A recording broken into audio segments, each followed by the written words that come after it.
Assalamualaikum warahmatullahi wabarakatuh. Alhamdulillahirabbil alamin. Wassalatu wassalamu ala asyrafil anbiya'i wal mursalin sayyidina wa habibina wa syafi'ina wa nuri qulubina Muhammad habibi rabbil alamin wa imamil ghurril muhajjalin wa ala alihi wa sahbihi ajmain. Subhanaka la ilma lana illa ma 'allamtana innaka antal alimul hakim. Rabbi shrah li sadri wa yassir li amri wahlul 'uqdatam min lisani yafqahu qawli, amma ba'du. Yang sama-sama kita hormati, kita muliakan dan kita cintai para habaib anak cucu Nabi kita Muhammad sallallahu alaihi wasallam yang alhamdulillah wa syukurulillah bihidayatillah, setiap kami berkhutbah di mana saja selalu kami sebut di awal mula, karena memang dengan menyebutkan mereka di awal khutbah ini berarti kita telah menerapkan anjuran, himbauan, perintah Nabi kita Muhammad SAW, di mana Nabi kita Muhammad SAW bersabda, "Adibu awladakum ala thalathi khisal." Hendaklah didiklah anak kalian terhadap 3 hal. Didiklah anak kalian untuk cinta kepada Nabi kalian. Didiklah anak kalian untuk cinta kepada keluarga Nabi kalian. Dan didiklah anak-anak kalian untuk cinta dan gelar membaca Al-Quran. Gemar membaca Al-Quran. Merekalah yang disebut oleh Dr. Syekh Ali Jum'ah, mantan rektor Al-Azhar Asy-Syarif, yang sampai kini, sampai saat ini, walaupun kita berada di akhir zaman, walaupun kita berada di antara fitnah yang begitu tersebar dan terbentang, tapi tetap karunia, perhatian, kebaikan Nabi Muhammad SAW tetap menyebar di antara kita. Melalui salah satu daripada 2 komunitas yang masih ada dan terus ada sampai hari kiamat. Itulah keramnya Nabi. Itulah sumur kebaikannya Nabi. Itulah sumber mata air cinta dan rahmatnya Nabi. Komunitas yang pertama adalah Ahlul Bait, para anak cucu Nabi kita Muhammad SAW. Komunitas yang kedua adalah para ulama yang bersambung sanad keilmuannya kepada Nabi kita Muhammad SAW. Kenapa demikian? Karena dipastikan di dunia ini hanya 2 komunitas saja yang telah saya sebutkan tadi yang pernah memandang dan dipandang oleh Nabi secara pasti walaupun dengan melalui perantara. Sementara yang lainnya tidak. Kenapa saya katakan demikian? Ya, karena setiap habaib itu kan pernah melihat ayahnya. Ayahnya juga pernah melihat kepada ayahnya. Dan ayahnya melihat lagi kepada ayahnya, dan begitu seterusnya sampai kepada Sayyidatina Fatimah yang pernah dan selalu memandang kepada ayahnya Nabi kita Muhammad SAW. Sebagaimana Sayyidatina Fatimah juga pernah memandang putranya Sayyidina Hasan dan Sayyidina Husain. Sayyidina Husain pernah memandang putranya Sayyidina Ali Zainal Abidin. Sayyidina Ali Zainal Abidin pernah memandang putranya Sayyidina Muhammad Al-Baqir. Muhammad Al-Baqir pernah memandang putranya Sayyidina Ja'far As-Shadiq. Sayyidina Ja'far As-Shadiq pernah melihat putranya Sayyidina Ali Uraidi. Sayyidina Ali Uraidi pernah melihat putranya Muhammad An-Nagib. Sayyidina Muhammad An-Nagib pernah lihat putranya Sayyidina Isa Ar-Rumi. Sayyidina Isa Ar-Rumi pernah melihat putranya Sayyidina Ahmad Muhajir, yang pertama kali berhijrah ke Yaman. Dan Sayyidina Ahmad pernah melihat putranya Sayyidina Ubaidillah. Sayyidina Ubaidillah pernah melihat putranya Sayyidina Alwi. Sayyidina Alwi pernah melihat putranya Sayyidina Muhammad. Sayyidina Muhammad pernah melihat putranya Sayyidina Alwi. Sayyidina Alwi pernah melihat putranya Sayyidina Ali Khalid Ghasam, yang setiap kali sholat setiap kali beliau menyampaikan Assalamualaikum ayuhan nabiyyu wa rahmatullahi wa barakatuh, langsung mendengar jawaban dari Nabi Muhammad, Waalaikumsalam ya Syekh. Bukan hanya beliau, tapi semua yang hadir di sekitarnya mendengar langsung suaranya Nabi. Sayyidina Ali Khalil Ghassan tentunya pernah melihat anaknya Al-Habib Muhammad Sahibul Mirbat. Habib Muhammad yang dimakamkan di tempat namanya Mirbat yang ada di Oman sekarang punya anak namanya Ali. Dan Sayyidina Ali punya anak namanya Faqih Muqaddam yang terkenal. Dan Sayyid Faqih Muqaddam punya anak namanya Al-Habib Habib Ali Al-Ghayyub, Habib Alwi dan Habib Ali. Habib Alwi yang pertama, Habib Ali Datuk Ulun. Habib Ahmad Syahid yang ketiga itu datuknya Habib Malik. Karena yang dapat keturunan dari Sayyid Faqih Muqaddam hanya 3 orang saja, walaupun anaknya ada 5 yang laki-laki, tapi yang punya keturunan hanya 3 orang saja. Habib Ali punya anak yang bernama Al-Habib Hasan. Habib Hasan punya anak yang bernama Habib Muhammad. Habib Muhammad punya anak namanya Habib Hasan Asadullah. Habib Hasan Asadullah punya anak Muhammad Jamalul Lail yang terkenal disebut dengan Jamalul Lail. Kenapa? Karena sepanjang malam beliau itu selalu menghidupkannya dengan membaca Quran sampai subuh, nggak pernah tidur malam. Sayyidina Jamalul Lail punya anak yang bernama Al-Habib Ali. Ali punya anak namanya Habib Hasan. Habib Hasan punya anak namanya Ali. Dan terus sampai kepada kakek ulun, yaitu Al-Habib Ahmad. Habib Ahmad punya anak Habib Hasan. Habib Hasan punya anak Habib Ahmad. Habib Ahmad punya anak lagi namanya Habib Hasan. Habib Hasan punya anak namanya Fakir. Segap lah. Jadi artinya apa? Kalau seumpama ada di antara orang tua ulun dan juga orang tua para habaib ini yang ayahnya itu meninggal di masa kecilnya seperti Nabi SAW, bukankah dia pernah melihat ibunya? Dan bukankah ibunya pernah melihat suaminya? Ya mungkin kan si istri itu tidak melihat kepada suaminya. Sehingga apa pandangan Nabi SAW kepada semua anak cucunya yang ada sekarang ini suatu pandangan yang pasti tersambung walaupun melalui perantara. Sehingga siapapun di antara kita yang memandang wajah mereka atau dipandang oleh mereka dengan kebaikan, dengan kasih sayang, dengan rasa hormat, dengan rasa cinta, dengan karena dia itu ingin membalas kebaikannya telah berbuat baik kepada mereka, maka pasti tersambung kepada hati Nabi Muhammad. Sehingga disitulah maksudnya supaya lebih banyak lagi yang dapat syafaatnya Nabi Muhammad. Sehingga jangan salahkan kami kalau seumpama kami khutbah di mana saja, saya tidak peduli.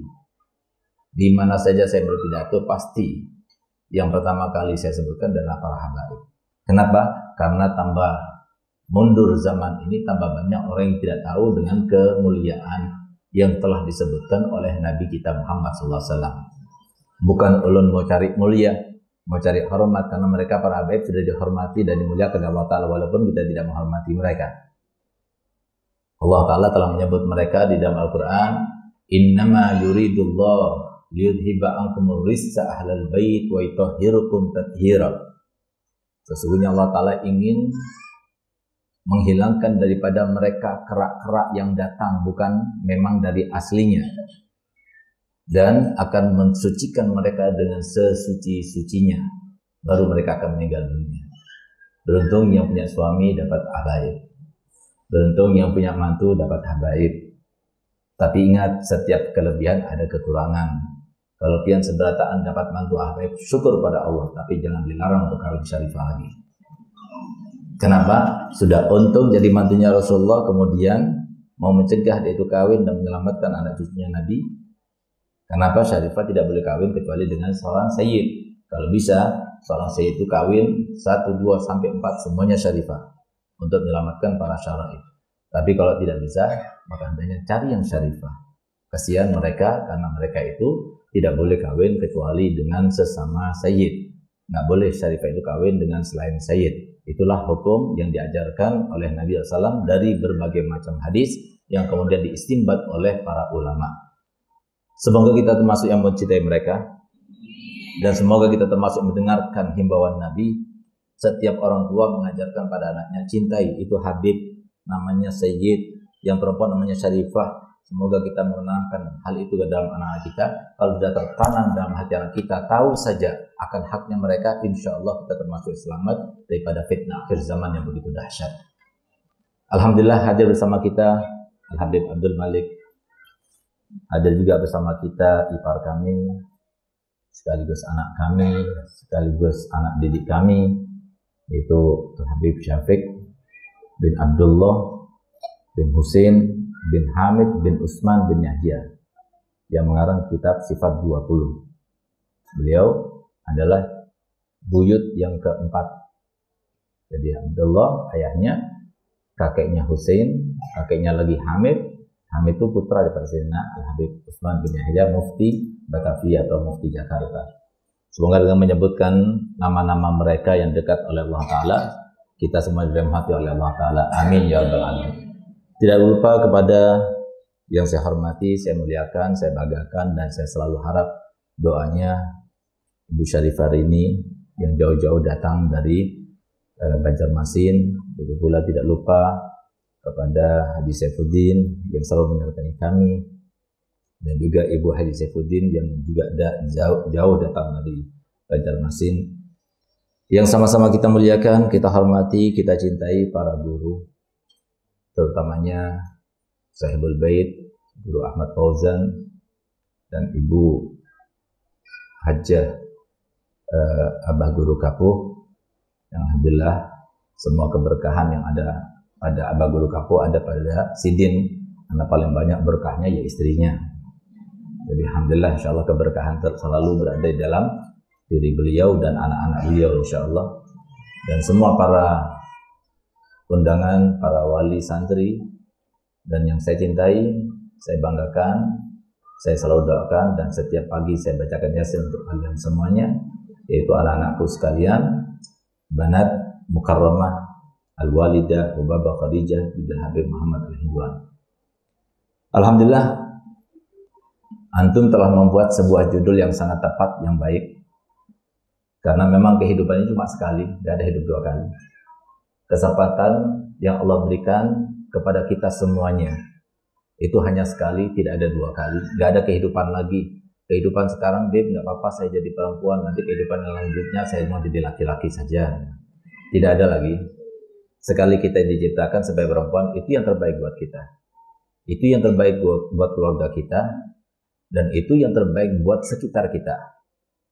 Akan tetapi banyak di antara kita yang dilencengkan pikirannya sehingga kemudian melenceng seakan-akan Allah Ta'ala itu tidak adil. Nabi Muhammad itu tidak benar dalam penerapan syariatnya dan penyampaian amanah yang telah diembannya. Oleh karena itu maka harus kita betulkan, harus kita luruskan, harus kita mempunyai benteng keilmuan, sehingga setiap kali datang setan mengatakan begini, begitu dan sebagainya, kita tolak. Karena apa? Kita tahu ilmunya. Oleh karena itu maka judul seminar kali ini memang sengaja setiap dan termasuk di antara emansipasi wanita. Ya. Ustaz nggak mau dong kalau seumpama kalian banati setiap Ustaz datang safari dakwah selalu yang laki dapat tapi yang perempuan nggak dapat. Nah, padahal Ustaz kan ayah kalian, mereka ayahnya Abu Yazen. Nah, oleh karena itu maka Ustaz katakan kepada Al-Hajj Saifuddin dan juga yang mengatur jadwal kami, pokoknya setiap safari dakwah baik itu maulid atau Rajab ada khusus untuk mereka, jangan dicampur aduk. Nah, gitu. Artinya apa? Khusus untuk mereka sama wali santri silahkan, tapi yang penting kalau bisa yang akan datang ini jilbabnya itu sama semuanya, supaya tahu semuanya itu adalah saudara. Jadi jangan beda-beda. Kalau seperti ini kan saya lihat ini ada yang nini, ada yang culak, ada yang acil, ada yang kita nggak tahu yang mana. Oleh karena itu maka nanti akan datang supaya diingat, yang penting jilbabnya. Kok jilbab kan semuanya bisa beli. Kalau baju bisa jadi semuanya bukan bisa beli, karena baju macam-macam, ada Hikmah, ada Aisyah, ada Fauziyah. Oleh karena itu maka jadi hendaknya nanti paling tidak jilbabnya itu sama. Yang sama berarti itu adalah banat dalwa. Kemudian Judul seminar yang akan kita beberkan sekarang ini sangat menarik ya. Menantang sekali, yaitu emansipasi wanita tapi di mata Allah. Bukan emansipasi wanita yang dilencengkan. Emansipasi wanita yang telah disisipi dan diintervensi oleh setan. Kita nggak mau. Tapi emansipasi yang sebenarnya. Sesuai dengan asal mula, maksud dan tujuan ciptaannya. Karena Allah Ta'ala selalu ketika disebutkan laki-laki, selalu di situ ada juga besertanya perempuan. Bahkan ada satu hadis yang menjadi barometer kita ini akan bahagia atau tidak, itu disebutkan di situ laki-laki atau perempuan. Satu saja hadis, satu saja ayat yang disebutkan dalam Al-Quran yang menjadi konsep kehidupan yang sangat menyamankan dan menyenangkan, sebagaimana para nini-nini yang ada sekarang ini, ya juga mama-mama kita yang ada sekarang ini, yang mereka itu sangat tahu ya bahwasanya hidup ini nggak ada yang senang, nggak ada yang menyenangkan, nggak ada yang bahagiakan, walaupun dari suami, walaupun daripada anak, walaupun sedikit senangnya tapi banyak susahnya, semuanya mengakuinya. Karena itulah kehidupan dan itulah yang Allah ciptakan sesuai dengan firman-Nya dalam Al-Quran, laqad khalaqnal insana fi kabad. Makanya jangan sok tahu. Kami ciptakan manusia itu selalu dalam kesusahan. Nabi Muhammad susah hidupnya. Sayyidatuna Aisyah susah hidupnya. Sayyidatuna Fatimah Zahra susah hidupnya. Nggak ada satu orang pun yang hidup di dunia kecuali susah. Karena semuanya bekerja. Bekerja itu capek. Cuma jangan sampai kita bekerja lalu kemudian nggak sukses. Kita nggak mau. Alhamdulillah selama ini Ustaz mempunyai sebuah keinginan dalam hati, dalam dakwah itu seperti ini. Demi Allah, Anda tidak rela satu di antara pian seberatan diambil sama setan, Anda enggak. Ikut sama Anda, ikut sama Rasulullah. Oleh karena ingin saya buktikan, ingin ulun buktikan kepada pian-pian seberatan bahwasanya yang ikut Nabi Muhammad itu seperti yang disampaikan oleh Nabi, oleh Allah Ta'ala dalam Al-Quran, di dalam firman yang berbunyi, وَمَنْ يُطِعِ اللَّهَ وَرَسُولَهُ فَقَدْ فَازَ فَوْزًا عَظِيمًا. Barang siapa yang taat kepada Allah dan Rasulnya, maka dia itu pasti akan beruntung dengan keberuntungan yang sangat besar dan sangat agung tiada tara. Siapa mereka? Individu semuanya. Secara majmuk semuanya. Perempuan dan laki semuanya. Enggak disebutkan situ. Laki, eman itu untuk laki atau perempuan. Siapa yang taat? Yang taat cuma istri beb. Ya udah, suaminya enggak senang hidupnya, anaknya enggak senang, tapi ibu itu senang. Ternyata yang taat cuma suaminya, ya suaminya yang senang, semuanya suaminya yang bahagia, tapi istrinya, anaknya enggak senang. Karena apa? Semua kesempatan untuk kita. Oleh karena dari sekarang kita itu harus pastikan bahwasanya di dunia ini cuma hanya ada kita sendiri. Bukan kita, saya. Hanya ada saya. Suami orang lain. Anak-anak orang lain. Orang tua orang lain. Kenapa demikian? Hakikatnya sesuatu itulah yang terjadi. Aku. Kenapa demikian? Coba. Ketika kita meninggal dunia, siapa yang menemani kita? Orang tua. Ada yang mau? Suami. Apalagi? Ada yang mau? Bahkan banyak suami yang doakan istrinya biar cepat mati. Biar bisa kawin lagi maksudnya. Dari saking takutnya dia mau kawin lagi, akhirnya didoakan biar cepat mati, biar bisa kawin lagi. Biar kita tahu, suami kayak gitu mau. Nggak ada yang mau. Anak-anak tawarkan, ada yang mau. Mama nanti kalau meninggal, Yan temenin ya, sama-sama mati ya. Ada yang mau? Enak banget mak, mama udah kawin, belum. Semua nggak ada yang mau. Biar kita paham. Jadi biar kita tahu siapa kita. Ini anak sendiri. Nanti karena kita itu menjadi orang baik, Allah Ta'ala itu akan memuliakan kita. Dan hebatnya Allah Ta'ala nggak cukup memuliakan kita saja, tapi Allah juga memuliakan yang ada di sekitar kita. Suami kita, istri kita, anak kita, semuanya. Coba lihat bagaimana sekarang Allah memberikan bukti kepada kita semuanya. Dan kita sekarang berada di tempat bukti itu. Abah guru Kapuh sudah meninggal dunia. Semoga Allah merahmatinya dan tambah tinggi derajatnya dan bersumpul dengan nabinya dan kita semuanya mendapatkan barokahnya. Tapi lihat bagaimana barokah beliau. Yang sudah meninggal bisa menghidupi. Yang sudah meninggal bisa menghidupi. Demi Allah, pada waktu Sidin meninggal dunia, ulun terasa benar susahnya, sedihnya. Sebetulnya ulun mau berangkat, tapi masalahnya waktu itu musim corona, dan corona itu kita itu keluar saja kita nggak mau karena kita itu bercampur aduk dengan para santri yang banyak di pondok, sehingga kami tidak menemui tamu, tidak terima tamu, tidak keluar kemana-mana dan sebagainya. Kenapa? Karena memang kedekatan kami. Jadi selalu Sidin itu kadang-kadang malam teleponnya, WA dan sebagainya, bertanya tentang terkait dengan pondok, terkait dengan dakwah. Tapi yang paling utama hubungan Sidin dengan ulun itu adalah Sidin itu pengen ilmu yang dipelajarinya itu bersanad dan bersambung kepada Nabi Muhammad.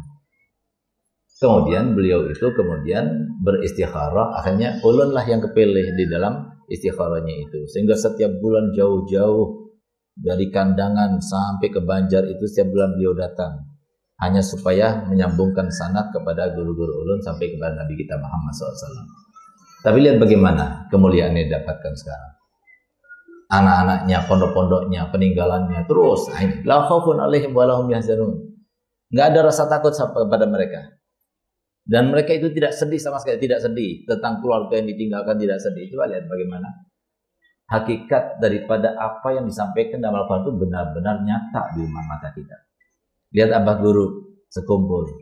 Kita lihat bagaimana kemuliaannya sampai sekarang ini. Terus berapa banyak yang hauli dan sebagainya. Hanya gara-gara satu orang, satu sosok, yaitu Abah Guru sekumpul, yang kemudian masuk ke dalam rektor muri. Karena yang hadir haulnya itu yang terbanyak yang pernah ada di Indonesia, sebanyak 2.300.000 orang. Dan hebatnya lagi, bangganya ulun kepada kalian semuanya masyarakat di Kalsel ini, 2.300.000 semuanya dikasih makan gratis semuanya. Rumah-rumah itu dibuka gratis, yang mau tidur sana, yang mau makan sana dan sebagainya, semuanya ingin mengharap mencari berkahnya siapa? Satu orang, Abah Guru sekumpul. Kenapa? Karena beliau itu taat kepada Allah dan Rasulnya.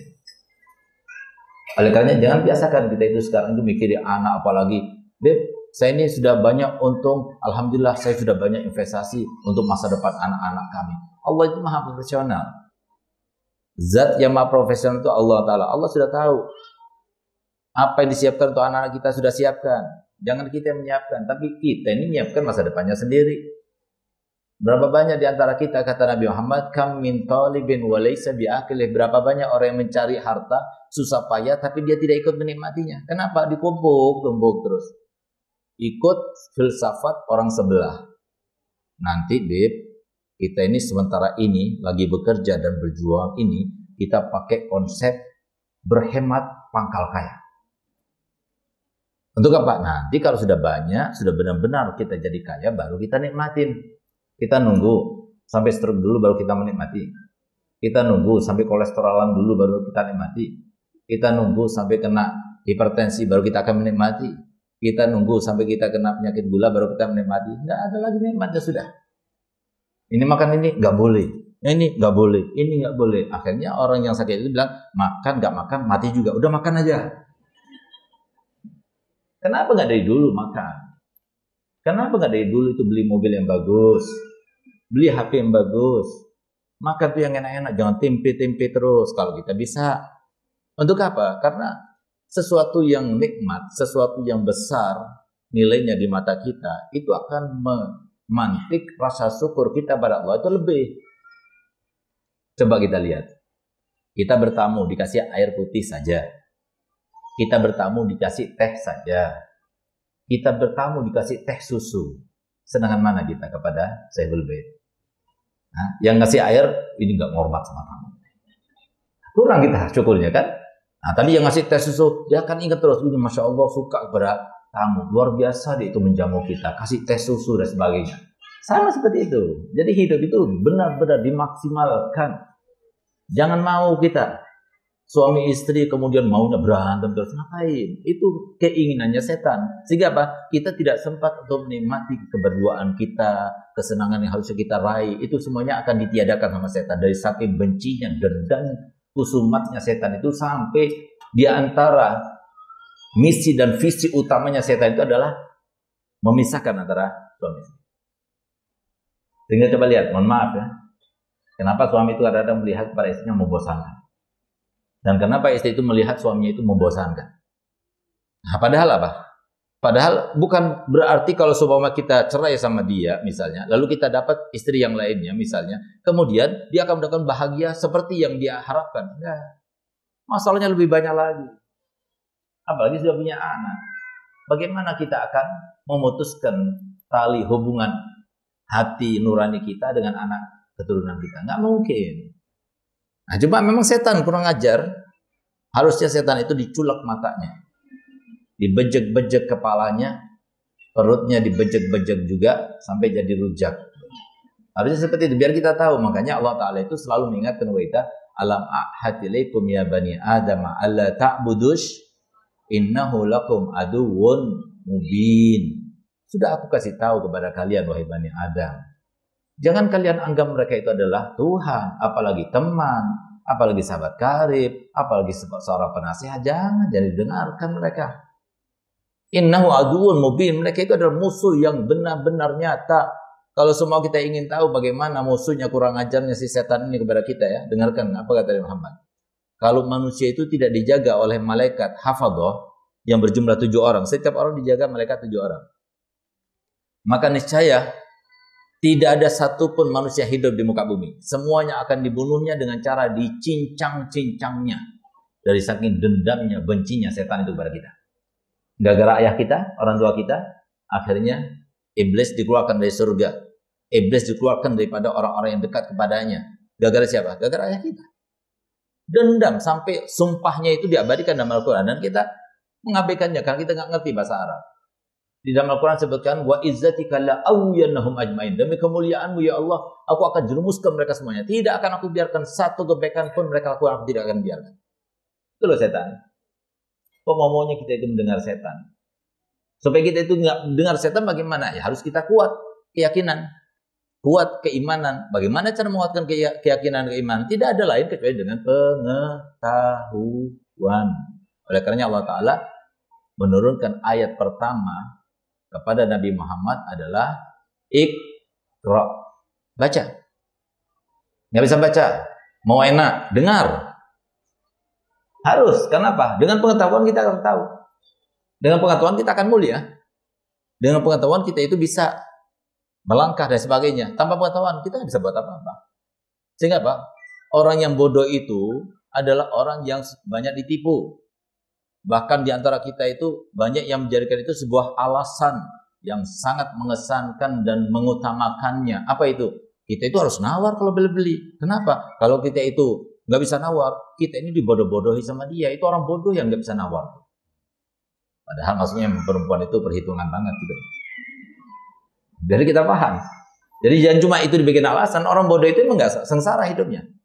Oleh karenanya Allah Ta'ala menyebutkan dalam Al-Quran satu ayat yang kelihatannya secara terjemahannya itu sangat datar sekali. Seakan nggak ada faedahnya. Kenapa ditaruh dalam Al-Quran? Tapi ternyata itu adalah inti daripada perbedaan, kemuliaan dan kesengsaraan, kebahagiaan dan kesedihan. Itu semuanya intinya di situ. Apa itu? La yastawil ladzina ya'lamuna wal ladzina la ya'lamun. Enggak sama antara orang tahu sama orang enggak tahu, enggak sama. Antara kita sama Aba Guru enggak sama. Antara Aba Guru dan yang lainnya enggak sama. Walaupun dia punya uang, walaupun dia punya jabatan, walaupun dia punya segala-galanya, tapi dia enggak mendapatkan kebahagiaan seperti yang dirasakan oleh mereka. Sampai-sampai Habib Abdullah bin Umar bin Yahya, beliau katakan ketika sholat tahajud, ma ghammani fid dunya, tidak ada sesuatu yang menyompakkan aku di dunia ini kecuali apa? Tulu'ul fajar. Kalau sudah terbit fajar, aku jadi sedih. Jadi yang menjadikan dia itu adalah kalau sudah terbit fajar dia sedih. Kenapa? Kumpul lagi sama orang. Tidak ada suatu kenikmatan kalau bukan karena 2 hal di dunia aku tidak mau hidup di dunia. Apa 2 hal? Laula qiyamul lail wala liqa'ul ahbab, mahbatul baqa fid dunya. Kalau bukan karena bangun malam, kita berduaan sama Allah, kita sharingan sama Allah, dan juga bertemu dengan ahibbah, maka aku tidak mau lagi hidup di dunia. Mereka rasakan itu lebih nikmat daripada makan enak, lebih nikmat daripada naik mobil mewah, lebih nikmat daripada mempunyai suami yang bungas atau istri yang bungas, lebih daripada itu semua. Sampai-sampai Habib Abdullah bin Umar bin Yahya berkata begini, Kalau seumpama para raja-raja itu, para pengusaha-pengusaha itu, mereka tahu dengan kenikmatan yang kita rasakan, pasti mereka akan membunuh kami karena mereka iri kepada kami. Itu kenikmatan sebenarnya, itu kebahagiaan sebenarnya. Sebagaimana saya selalu katakan, berapa banyak orang yang bisa beli ranjang yang mewah dan megah, tapi mereka tidak bisa beli nyenyaknya tidur, tidak bisa. Berapa banyak orang yang bisa membeli dokter, membayar dokter dan rumah sakit yang mahal, tapi mereka tidak bisa membeli kesembuhan. Berapa banyak di antara mereka yang bisa membeli makanan yang paling mahal, restoran yang paling mahal, tapi mereka tidak bisa membeli selera makan. Nggak bisa. Karena apa? Itu semua diberikan hanya oleh Allah kepada orang-orang yang dikehendakinya. Nah, oleh karena itu, ayo. Pertama kali yang harus kita pelajari, jangan kita kalah sama laki-laki. Kenapa? Kita perempuan juga punya harga diri, punya martabat, kita punya marwah, kita punya kesempatan yang sama. Jadikan diri kalian itu sama seperti Syekhah Sultanah binti Ali Az-Zabidi, satu-satunya perempuan yang nyempil di belakang pintu di antara laki-laki yang banyak yang belajar kepada Habib Abdurrahman As-Segaf. Siapa Habib Abdurrahman As-Segaf? Habib Abdurrahman As-Segaf itu adalah pertama kali habaib yang dijuluki As-Segaf itu adalah Habib Abdurrahman. Habib Abdurrahman saudaranya banyak. Ayahnya itu rajanya wali. Ketika ayahnya mau meninggal dunia, maka ditanya oleh istrinya, siapa yang akan menggantikanmu? Yang menggantikanku adalah yang ada tanda pada dirinya dengan karomah. Suruhlah mereka sholat, saudaranya itu. Ketika sholat, Habib Abdurrahman itu, tiba-tiba ketika sholat, dia naik ke atas. Terbang ke atas. Lagi sholat tuh, naik ke atas. Sampai ke atap. Kemudian oleh Habib Muhammad dipegang, kembalilah. Kembali. Katanya Habib Muhammad, kalau semua aku tidak cegah dia itu kembali, maka dia terus sampai ke langit yang ketujuh. Itu Habib Abdurrahman Segaf, seorang rajanya wali. Dia punya anak 12, semuanya wali Allah. Semuanya wali Allah. Dan kebanyakan habaib ini yang ada semuanya itu anak cucu daripada Habib Abdurrahman Segaf. Habib Abdurrahman Segaf ini muridnya banyak. Dia seorang rajanya wali. Laki-laki tapi perempuan ada satu nyempil di situ. Pakai cadar, udah nyempil di belakang pintu. Sehingga karena ada di belakang pintu kan Habib anaknya itu Habib Hasan kan masuk, keluar, masuk, keluar, masuk. Ada perempuan jadi kayak resek lah gitu. Risih gitu. Ini orang ngapain sih gitu. Perempuan mau jadi orang alim, mimpi kali, gitu.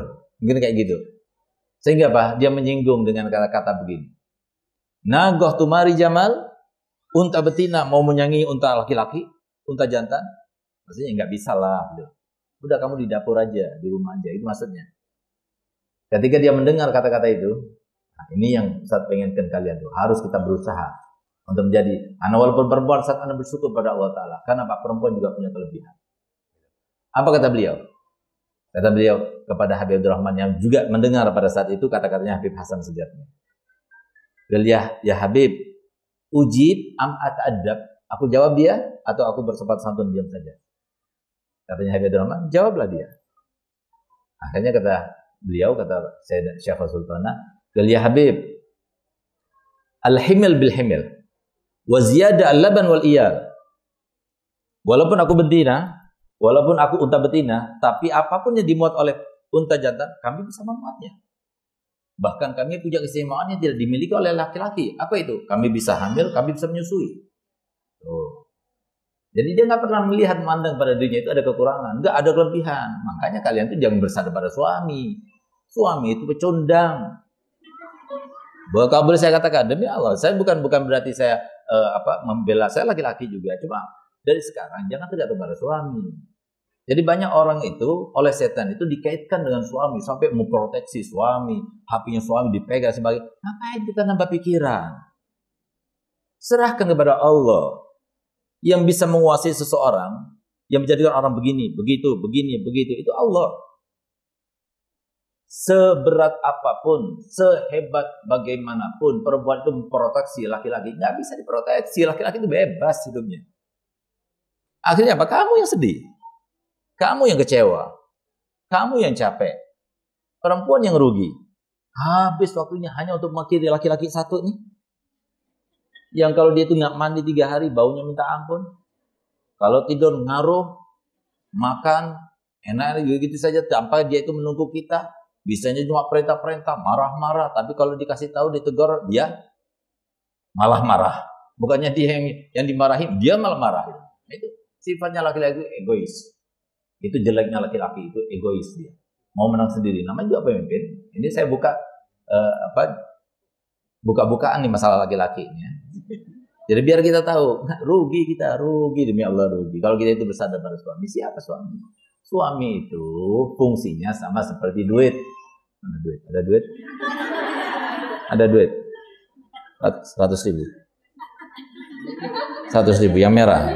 Jangan yang biru, yang merah. Nah, nih. Semuanya senang kan? Nggak ada yang nggak senang ini.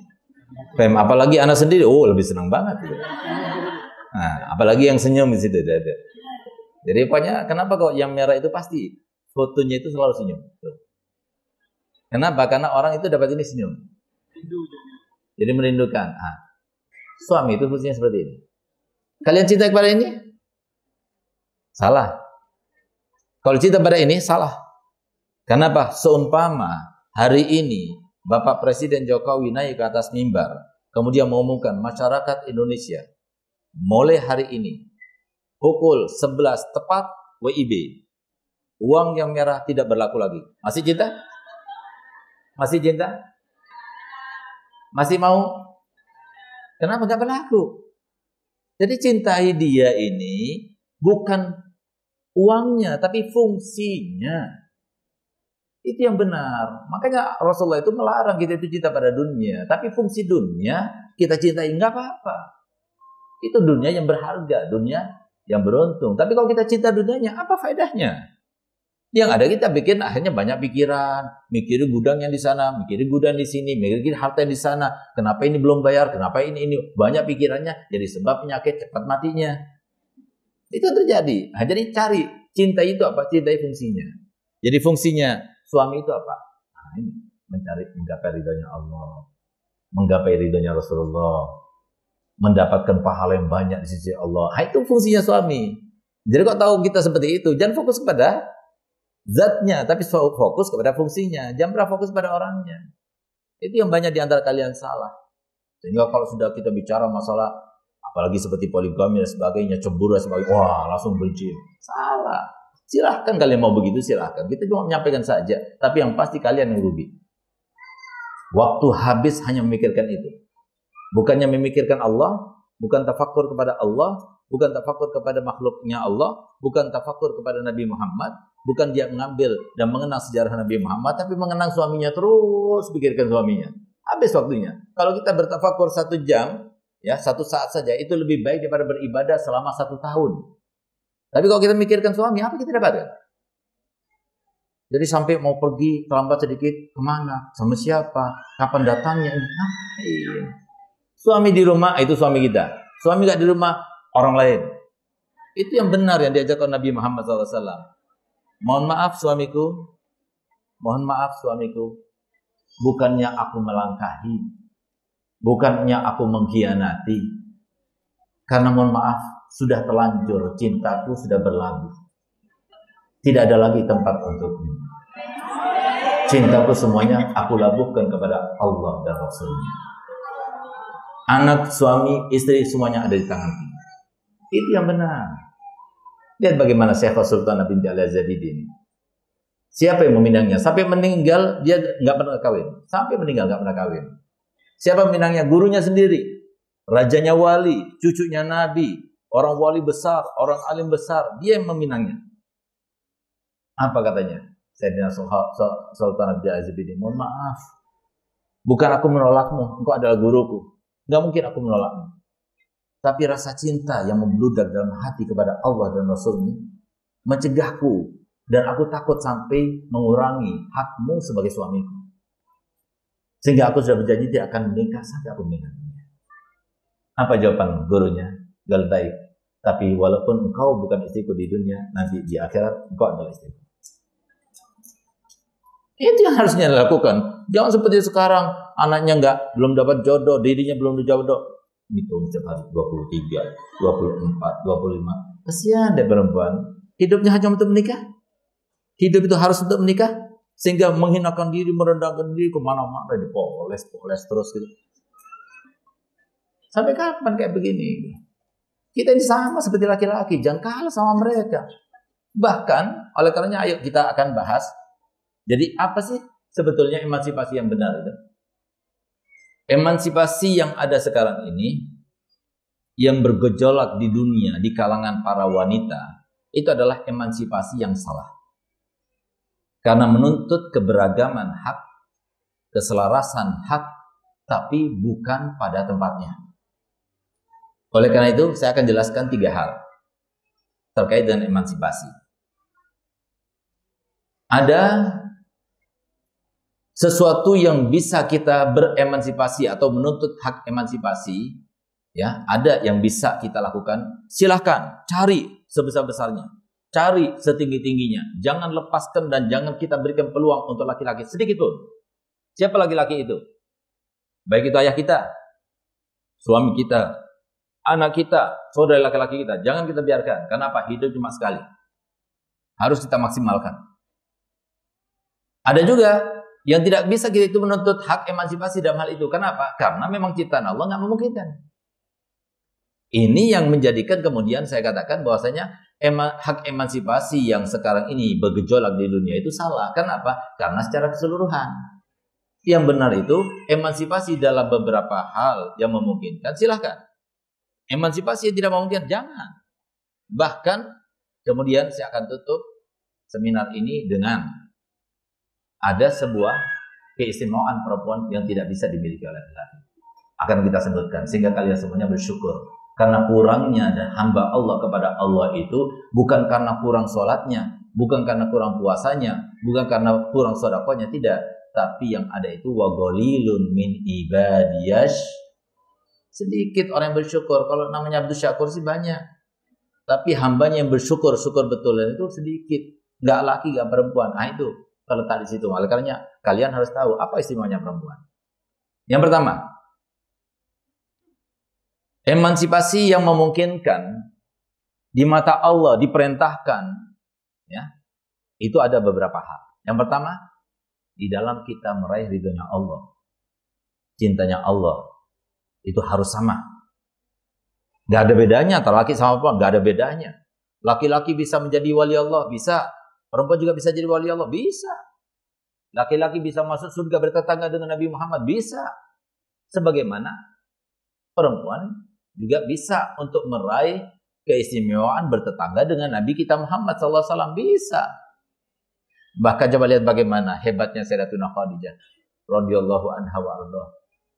Di mana Sayyidatuna Khadijah ini di antara yang membuat kami selalu terbawa, ya, kalau dalam dakwah itu, ya, Sayyidatuna Khadijah, Sayyidatuna Fatimah. Itu dua hal itu kalau sudah ulun menceritakan karena tidak bisa menahan terbawa. Karena apa? Karena banyak di antara kita itu yang tidak merenungi. Tapi ulun nggak mau menjadi orang yang seperti itu. Orang yang pintar itu adalah orang yang mengambil hikmah dan merenungi. Jadi Sayyidatuna Khadijah, Sayyidatuna Fatimah itu adalah perempuan yang sangat hebat, yang luar biasa. Di mana dia itu tidak melakukan yang semacam itu kecuali setelah dia itu mengalahkan hawa nafsunya, mengalahkan kebiasaan sesamanya. Sehingga setelah dia itu berjuang, baru dia bisa melakukan semacam itu. Bukan dengan mudah Sayyidatuna Khadijah itu melakukan itu. Tidak, awalnya sesuatu itu susah. Coba lihat bagaimana Sayyidatuna Khadijah. Dia itu dipuji oleh Nabi setinggi langit. Sampai-sampai Nabi mengatakan nanti di surga ada satu surga yang beda dengan surga yang lainnya. Untuk siapa itu? Perempuan apa laki? Untuk perempuan apa laki? Perempuan. Hanya Sayyidatuna Khadijah yang dapat.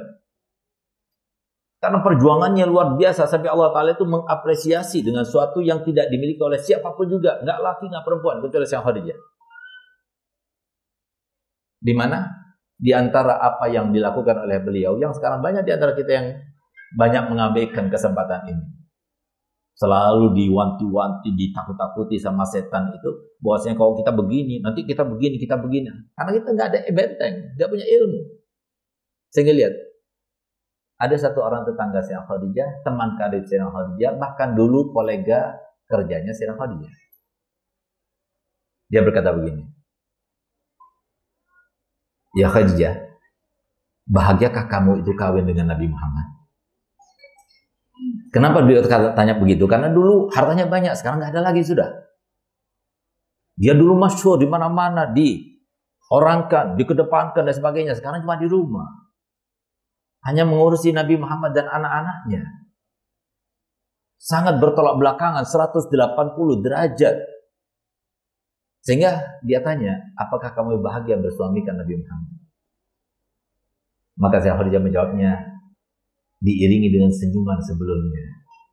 Apa kata beliau? Demi Allah, aku tidak pernah memikirkan dalam pikiranku bagaimana aku bahagia dengan Nabi Muhammad. Tapi aku pikirkan bagaimana Nabi Muhammad bahagia dengan aku. Gak pernah dipikirkan olehnya bagaimana dia itu bahagia dengan Nabi Muhammad. Tapi yang selalu pikirkan pikirannya itu adalah bagaimana Nabi Muhammad bahagia denganku. Apa yang aku punya, aku akan berikan. Yang penting Nabi Muhammad bahagia. Tunjukkan, sehari saja kita bisa melaksanakan konsepnya Sayyidah Khadijah. Walaupun anak cucu Sayyidah Khadijah ini. Tunjukkan, satu hari bisa? Susah. Kalau nggak melawan hawa nafsu, susah. Kalau kita masih memandang suami itu seperti yang kita pandang sekarang, susah, nggak bakal bisa. Begitu meninggal suami, baru kita terasa. Baru kita menyesal. Kenapa? Karena dari dulu kita itu melihat kepada dia dengan penglihatan yang salah. Memandang dengan pandangan yang salah.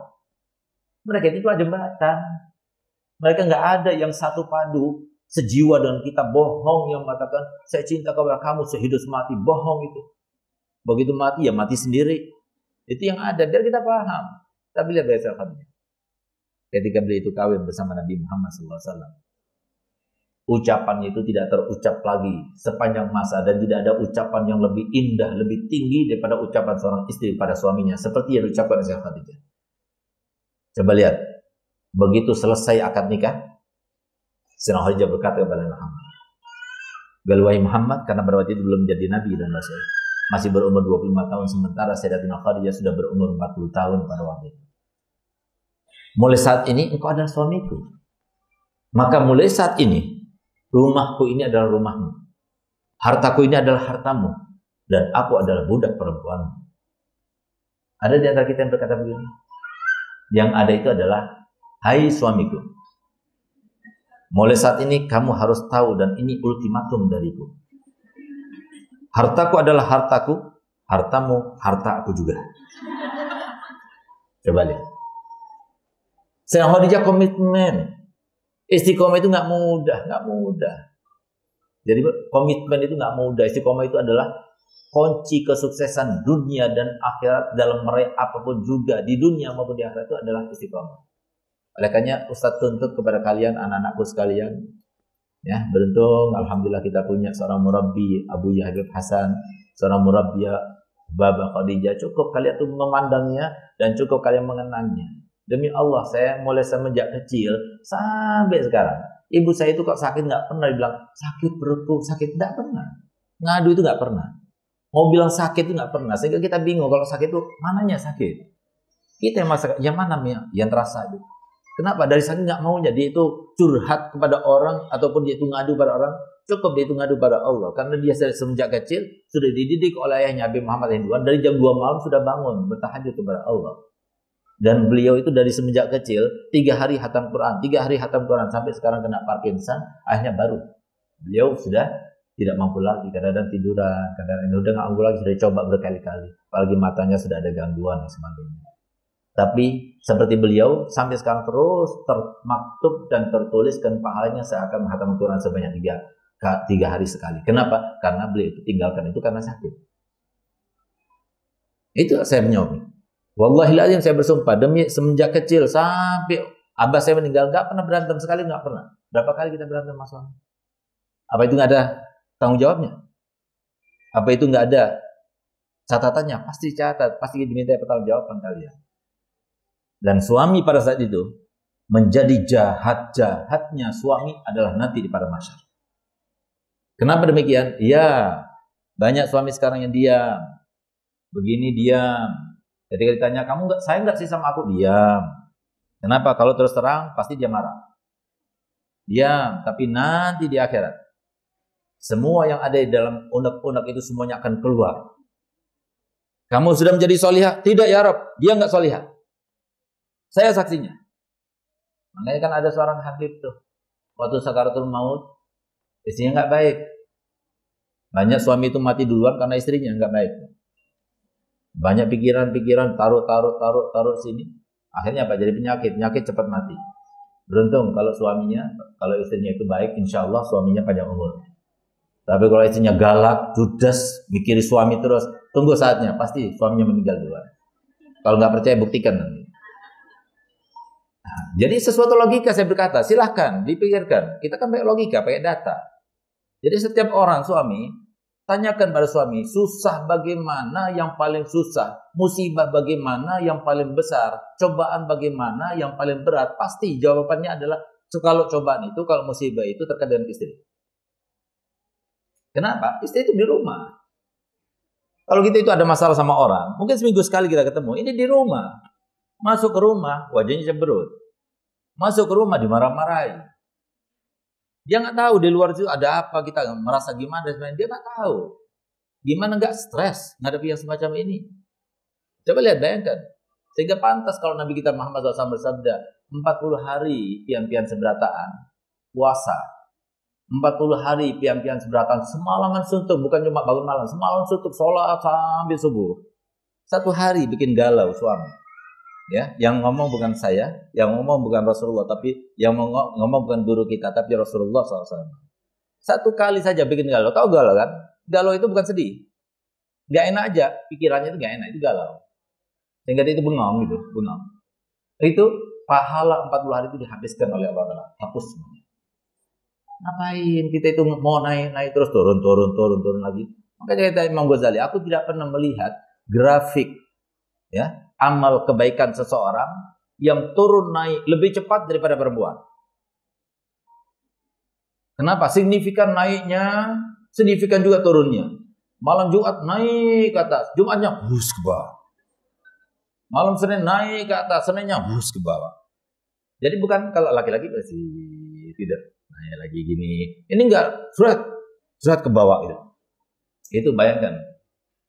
Kenapa demikian? Karena memang Allah Ta'ala itu memberikan kewajiban sebagai zat yang mau profesional tahu. Di situ memang cobaannya, di situ. Cuma kita tinggal mujahadah. Jadikan orientasi kita bukan suami. Tapi orientasi kita itu adalah cintanya Allah yang sangat luar biasa. Kalau sudah kita mendapatkan rasa cinta Allah, maka semuanya di dunia itu terasa nikmat. Seperti Sayyidah Khadijah.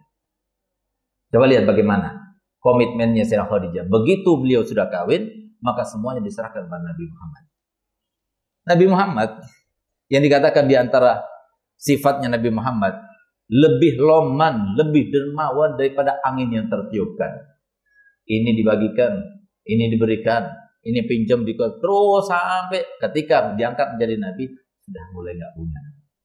Dari mulai orang yang paling kaya di Makkah Sayyidatuna Khadijah sampai menjadi orang yang paling nggak punya sampai suatu waktu. Ketika Nabi Muhammad di sela-sela beliau itu berdakwah, beliau itu pulang ke rumahnya. Seperti biasanya, yang paling disenangi oleh Nabi Muhammad apa? Yang paling disenangi oleh Muhammad adalah tidur di pangkuan Sayyidatuna Khadijah. Itu hobinya Nabi. Tidur di pahanya Sayyidatuna Khadijah. Dia merasa tempat yang paling aman. Karena beliau tidak merasakan dekapan ibunya itu lama, cuma 6 tahun. Sehingga Sayyidatuna Khadijah itu bisa menjadikan dirinya itu sebagai semua yang dibutuhkan oleh Nabi ada di dalam Sayyidah Khadijah. Sehingga Sayyidah Aisyah yang begitu dicintainya, yang telah memberikan kepada Nabi semua kebahagiaan, tapi begitu dicaci maki Sayyidah Khadijah, dia mengatakan, engkau selalu Khadijah, kenapa Nabi SAW dikatakan begitu oleh Sayyidah Aisyah? Nabi SAW tidak pernah menyembelih kambing kecuali, kasihkan ya, kakinya ini, kasihkan ya, buahnya ini kepada tetangga Khadijah, kepada kerabat Khadijah, kepada teman Khadijah. Khadijah selalu katakan, kebaikan itu mengikat. Kebaikan itu mengikat. Kalian nggak bakal lupa kepada kebaikan Ustaz. Kenapa? Karena kalian melihat sendiri. Nggak bakal lupa. Sehingga kalau seumpama anak-anaknya Ustaz, suaminya ngata-ngatain Ustaz, kalian tidak akan terima. Kenapa? Kalian melihat sendiri Ustaz gimana. Dan Ustaz selalu bilang kepada Ustaz, kepada kalian, sekali kalian melihat Ustaz kayak begini, begini terus sampai Ustaz mati. Kenapa? Istiqomah itu adalah paling benar. Oleh karenanya hidup di dunia itu berat sekali, berat. Apalagi sampai hidup di dunia sudah berat, tapi nggak dapat apa-apa, rugi sekali kita. Sebentar kita akan meninggal dunia dan kita akan bertanggung jawab pada Allah, dan itu semua sesuatu yang nyata dan terbukti. Ketika Nabi SAW masuk di sela-sela dakwahnya, tiba-tiba melihat Sayyidah Khadijah sedang menyusui putri tercintanya Sayyidatuna Fatimah. Satu-satunya putrinya yang disusui selama 2 tahun adalah Sayyidah Fatimah. Kenapa? Karena Sayyidah Fatimah itu adalah putrinya Nabi yang paling mirip wajahnya dengan Nabi Muhammad. Rugi kalian kalau nanti di akhirat tidak memandang wajah Sayyidah Fatimah, rugi. Kalau tidak menjadikan idolanya Sayyidah Fatimah, rugi. Sayyidah Fatimah itu memandangnya itu enak kita melihat wajahnya karena beliau itu paling mirip dengan Nabi Muhammad. Perilakunya, cara ngomongnya, wajahnya seperti Sayyidah Fatimah, Nabi kita Muhammad SAW. Masalahnya, ketika Nabi SAW melihat Sayyidah Khadijah itu menyusui, Nabi terpaku pandangannya. Kemudian Nabi SAW meneteskan air mata. Kenapa? Karena air susu yang diminum oleh Sayyidah Fatimah tidak lagi warnanya itu putih, tapi bercampurkan dengan darah. Kenapa demikian? Karena Nabi Muhammad dengan Sayyidatuna Khadijah sudah tidak makan 3 hari 3 malam. Sehingga setelah selesai seperti biasanya Sayyidah Khadijah tidak peduli, kemarilah tidur di pangkuannya. Ketika tidur Nabi Muhammad dengan lelapnya di pangkuannya Sayyidah Khadijah, coba kita. Tangan kita aja ditiduri suami, udah waktunya 10 menit. Ini tidak tidur sampai bangun. Tetap dia duduk seperti ini. Kenapa dimuliakan? Ini seorang yang mulia. Ini wasitahku. Ini perantaraku kepada Allah. Ini surat cintaku kepada Allah, suamiku ini. Jadi bukan karena dia. Bukan karena dia kita menghormati. Tidak, kita menghormati Allah. Yang memberikan dia. Ini amanah daripada Allah. Yang dituntut oleh Allah untuk kita memperlakukannya bagaikan raja. Sekarang tanya kepada, mohon maaf, ibu guru aku. Tanya kepada mereka yang sudah janda, menyesal tidak? Menyesal ketika sudah ada suaminya, baru menyesal. Dan nanti suatu waktu pasti akan datang suaminya meninggal dunia, yang biasanya kita duduk bersama minum kopi, kemudian menyelesaikan semuanya bersama, sekarang dia sendiri, ngurusi anak-anaknya sendiri, ada masalah anaknya sendiri. Itu akan terjadi suatu waktu. Untung masih ada kesempatan, gunakan kesempatan semaksimal mungkin. Dia mau jadi perempuan, di dalam hal ini jadilah laki-laki. Nah ini maksudnya. Sama, laki perempuan sama. Dia pada Sayyidah Khadijah. Ketika Nabi SAW sudah tidur, Nabi melihat itu, Nabi SAW itu selalu apa yang dipikirkan, dirisaukan itu selalu terangan. Nggak pernah Sayyidah Khadijah itu merisaukan Nabi. Selalu menenangkan Nabi SAW. Pada saat itu ketika melihat Nabi dalam keadaan letih, baru saja tidur di atas pangkuannya sudah tidur. Dari saking lelahnya Nabi. Bayangkan pada waktu awal mula Nabi SAW berdakwah, hampir setiap hari wajahnya ditampar orang, dipukul, diinjak kepalanya, bahkan sudah pernah dijerat di lehernya dengan ridak yang sangat kasar. Sampai 3 hari 3 malam bekasnya itu terasa. Kita alhamdulillah. Dakwah semacam ini bukannya kita itu mendapatkan sesuatu yang tidak enak, justru mendapatkan sesuatu yang enak. Oleh karena itu, subhanallah, Sayyidah Khadijah menangis. Tanpa terasa, air matanya itu menetes di pipinya Nabi. Bangunlah Nabi Muhammad. Ketika Nabi Muhammad bangun, dilihat, kenapa kau menangis?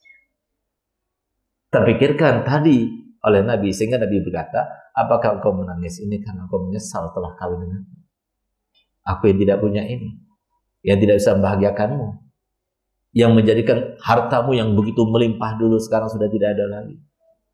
Apa jawabannya? Tidak, ya Rasul. Demi Allah, tidak. Akan tapi aku menangis karena aku sedih. Dulu aku ada sesuatu yang bisa aku berbantukan untukmu. Sekarang aku sudah punya apa-apa lagi. Karena aku menyesal pada diriku, aku tidak bisa apa-apa lagi buat. Itu yang membuat aku menangis. Kalau urusan aku, hartaku habis, demi Allah aku tidak pernah memikirkannya. Bahkan seumpama aku meninggal dunia, lalu kemudian kau masih membutuhkan dana untuk dakwahmu, galilah kuburanku, ambillah tulang belulangku, rakitlah sebagai sampan, dan naikilah untuk dakwahmu. Kalau kau mau bawa ke pasar, juallah, dan hasil penjualannya kau gunakan untuk dakwah. Itu Sayyidah Khadijah. Sehingga ketika Sayyidah Khadijah, ketika Nabi SAW itu berada di Makkah, Fathul Makkah, setelah 10 tahun ditinggal oleh Sayyidah Khadijah, Nabi SAW kembali ke Makkah. Maka sahabat-sahabat Nabi yang mempunyai rumah di Makkah, ketika Makkah sudah dikuasai oleh Nabi Muhammad, semuanya Makkah itu dikuasai oleh Nabi Muhammad, maka mereka mengatakan, ya Rasulullah, rumahku masih enak, layak ditempati, silahkan. Satu lagi, ya Rasulullah, rumahku ada tingkatnya. Ya Rasulullah, semua ditawarkan. Apa kata Rasulullah? Nabi Muhammad lebih memilih berkemah di samping makam Sayyidatina Khadijah. Untuk apa? Berkenang-kenang.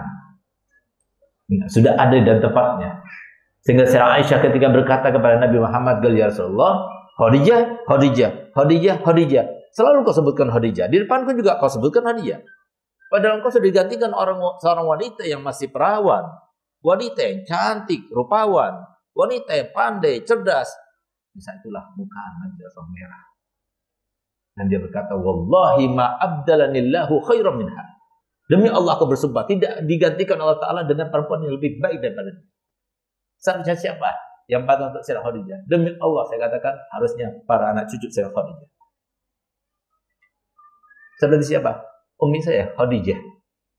Nama seperti namanya. Alhamdulillah saya bangga. Dan sampai sekarang, Alhamdulillah, gak pernah nuntut kepada anaknya, gak pernah. Katanya, saya punya umi, saya pulang nih, saya kasih duit. Kadang 30 juta, kadang 50 juta, saya terima. Bukannya dakwah, saya kasih. Apa itu mama? Mama nggak perlu uang.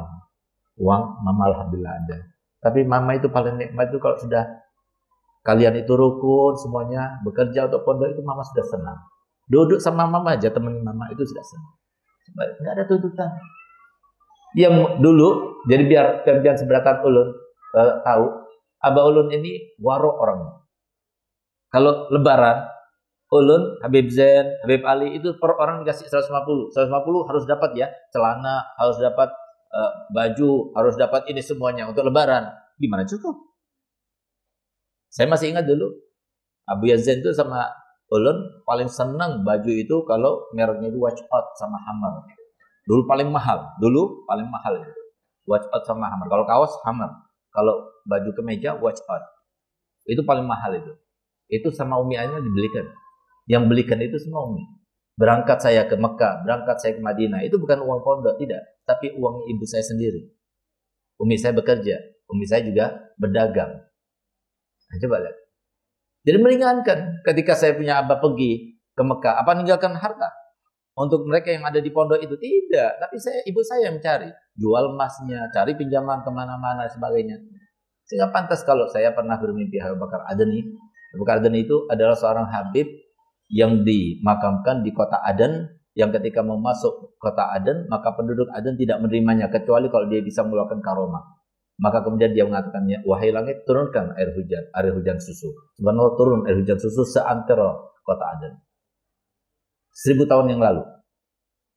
Habib Bakar Adani itu saya pernah bermimpi, dia kata begini, dalwa itu rahasianya, intisarinya, sirnya itu ada di Umi Ente, Khadijah binti Nabi Muhammad. Sampaikan saran kepadanya. Kalau seumpama dia itu membutuhkan sesuatu, ada hajat, suruh baca Fatihah kepadaku, insya Allah kabul hajatnya. Dia lihat. Siapa saya punya ibu, siapa Habib Bakar Adani. Tidak saling mengenal, tapi lihat bagaimana Allah memuliakan orang yang mulia. Jadi harus seperti itu. Oh, nanti Beb, di dalam kehidupan selanjutnya saya mau seperti ibu Tian Beb. Nggak ada lagi kehidupan selanjutnya, sekarang waktunya. Kalahkan, jangan kalah kita kepada suami. Berapa banyak istri sekarang itu menjadikan suaminya itu masuk surga. Tapi sedikit sekali suami itu menjadikan istrinya masuk surga. Ini zamannya. Berapa banyak seorang istri itu menjadikan suaminya masuk surga. Kenapa? Suaminya sabar pada istrinya. Tapi sedikit sekali suami menjadikan istrinya masuk surga. Ini zamannya sekarang. Oleh karenanya, jadi jangan mau kita kalah, dipermainkan sama laki-laki. Kenapa laki-laki nggak terus terang? Dia takut. Dia menyembunyikan. Kalau dia tampakkan, akhirnya jadi masalah. Disembunyikan. Nah, oleh karenanya, dalam pahala kita jangan kalah. Harus kita mempunyai hak yang sama, setara dengan mereka, para laki-laki. Itu yang pertama. Yang kedua, di dalam mencari mahabbahnya Allah, sama. Lihat bagaimana Syekh Sultan Nabi Ali Az-Zabidi tadi. Dia perempuan memang. Dia bukan syarifah memang. Tapi dia itu berusaha untuk mencari tempat yang teristimewa di dalam hati Allah dan dalam hati Nabi kita Muhammad SAW. Sehingga apa? Sehingga beliau itu suatu waktu ketika sedang tahajud mendengarkan suatu permintaan daripada Allah. Di mana permintaannya itu isinya, mintalah apa saja aku akan berikan. Maka kemudian dia berkata, ya Allah, kalau ini suatu saudara permintaan darimu, bisa jadi ini adalah awal dan yang terakhir. Biarkan aku pikirkan dulu. Sehingga Pak, beliau bermusyawarah kepada gurunya. Kata gurunya, kalau seumpama ada seorang yang disodorkan permintaan dan itu pasti dikabulkan, maka mintalah satu. Apa itu? Surga dunia. Coba lihat bedanya antara surga dunia kita dengan surga dunia Syekh Sultan Abidi Al-Zabidi. Dia yang mengatakan, kesian dia orang-orang banyak yang meninggal dunia tanpa merasakan kenikmatan dunia, tanpa dia merasakan kenikmatan surga dunia. Sehingga Pak, disangkanya dia yang dikasihani orang. Kan apa dia sampai meninggal menjadi perawan tua, sampai menjadi orang yang meninggal tanpa suami. Tapi justru apa katanya ketika ditanya oleh muridnya, apakah surga dunia itu? Surga dunia itu memandang wajah Nabi dalam keadaan terjaga, bukan dalam keadaan mimpi. Itu adalah surga dunia. Berapa banyak di antara kita yang meninggal nggak dapat apa-apa itu? Bahkan perempuan itu lebih mudah untuk mendapatkan derajat tinggi di samping laki-laki. Dibandingkan laki-laki lebih mudah. Ibu, kalau jadi istri yang solihah, seperti yang dikatakan oleh Nabi Muhammad SAW, 3 bulan pasti jadi wali. 3 bulan. Kalau laki-laki bisa nunggu puluhan tahun, tapi ibu 3 bulan jadi wali. Tapi istiqomah. Istiqomah. Siapa solihah? Solihah itu kata Nabi Muhammad, man idza ra'aitaha tasurruk. Setiap istri, setiap kali laki-laki suaminya melihatnya pasti menyenangkan. Ada suami senang lihat istrinya cemberut. Ada laki-laki suami senang melihat istrinya semrawut, nggak dandan dan sebagainya. Kalau sudah keluar, apa nggak sakit hati si suami itu? Kalau sudah kondangan dia itu berhias dan sebagainya. Malam Jumat, malam Senin cuma set sudah. Sementara kalau pergi keluar, maka Masya Allah skincare-nya dipakai sampai 10 menit, 15 menit dan lain sebagainya. Apa nggak sakit tuh suami? Nggak tersinggung? Tersinggung. Terpikirkan dan pikirannya itu siapa dia itu berdandan? Itu selalu ada, cuma apa daya? Dia tidak bisa berbuat apa-apa. Nah, oleh karena itu, saya ambil poin-poinnya saja, karena ini ada sesuatu yang semua terbatas ya. Jadi apa yang harusnya kita menuntut hak emansipasi. Dalam pahala harus kita emansipasi. Dalam mencari mahabbahnya Allah dan Rasulnya, emansipasi. Dalam mendidik seorang anak, itu emansipasi. Boleh. Kenapa? Berapa banyak orang yang menjadikan anaknya itu orang-orang hebat karena ibunya. Mohon maaf, kalau kalian tanya, yang mendidik antum lebih banyak siapa, Beb? Ayah atau ibu? Maka saya katakan ibu saya. Abah saya itu sibuk dengan anak-anak santri. Tapi ibu saya yang sibuk dengan kita. Yang bangunkan salat subuh kami, itu adalah ibu saya. Yang mengajarkan saya baca Quran dari mulai Iqra 1, 2, 3 sampai baca Quran, itu ibu saya. Yang mengajarkan saya berudu, ibu saya. Yang mengajarkan saya untuk sholat jamaah, alhamdulillah dari umur 6 tahun, alhamdulillah sampai sekarang saya tidak pernah nggak sholat jamaah, itu ibu saya. Yang menjadikan saya nggak mau bohong, yang menjadikan saya alhamdulillah seumur hidup nggak pernah kami berantem. Saya Habib Zain nggak pernah berantem sama siapapun, apalagi sama antara saya sama Abu Yazid. Alhamdulillah sampai ada barusan yang bermimpi Nabi SAW. Nabi SAW berkata begini, mahat akhwain misal Segaf wa Zain. Rasulullah yang mengatakan, gak ada saudara itu seperti Segaf dan Zain. Karena Anda anggap Anda punya abang ini seperti ayah anak. Dan Habib Zain bisa merangkul pada adik-adiknya. Jadi, saya kalau jalan tuh, saya di belakangnya, Habib Zain di depan. Saya menghormatinya, saya muliakannya. Kalau saya nggak bisa, perintah beliau, saya jalankan, saya lewat ibu saya. Saya mengadu, makanya nggak bisa ini. Nanti mama yang bilang kepada abang saya, Habib Zain. Nah, jadi, kenapa saya begini? Didikan ibu saya. Kalau antara saya sama Habib Ali, Habib Ali, Habib Hussein sudah pernah berantem semuanya. Tapi kalau Ustadz sama Habib Zain nggak pernah berantem dari kecil sampai sekarang.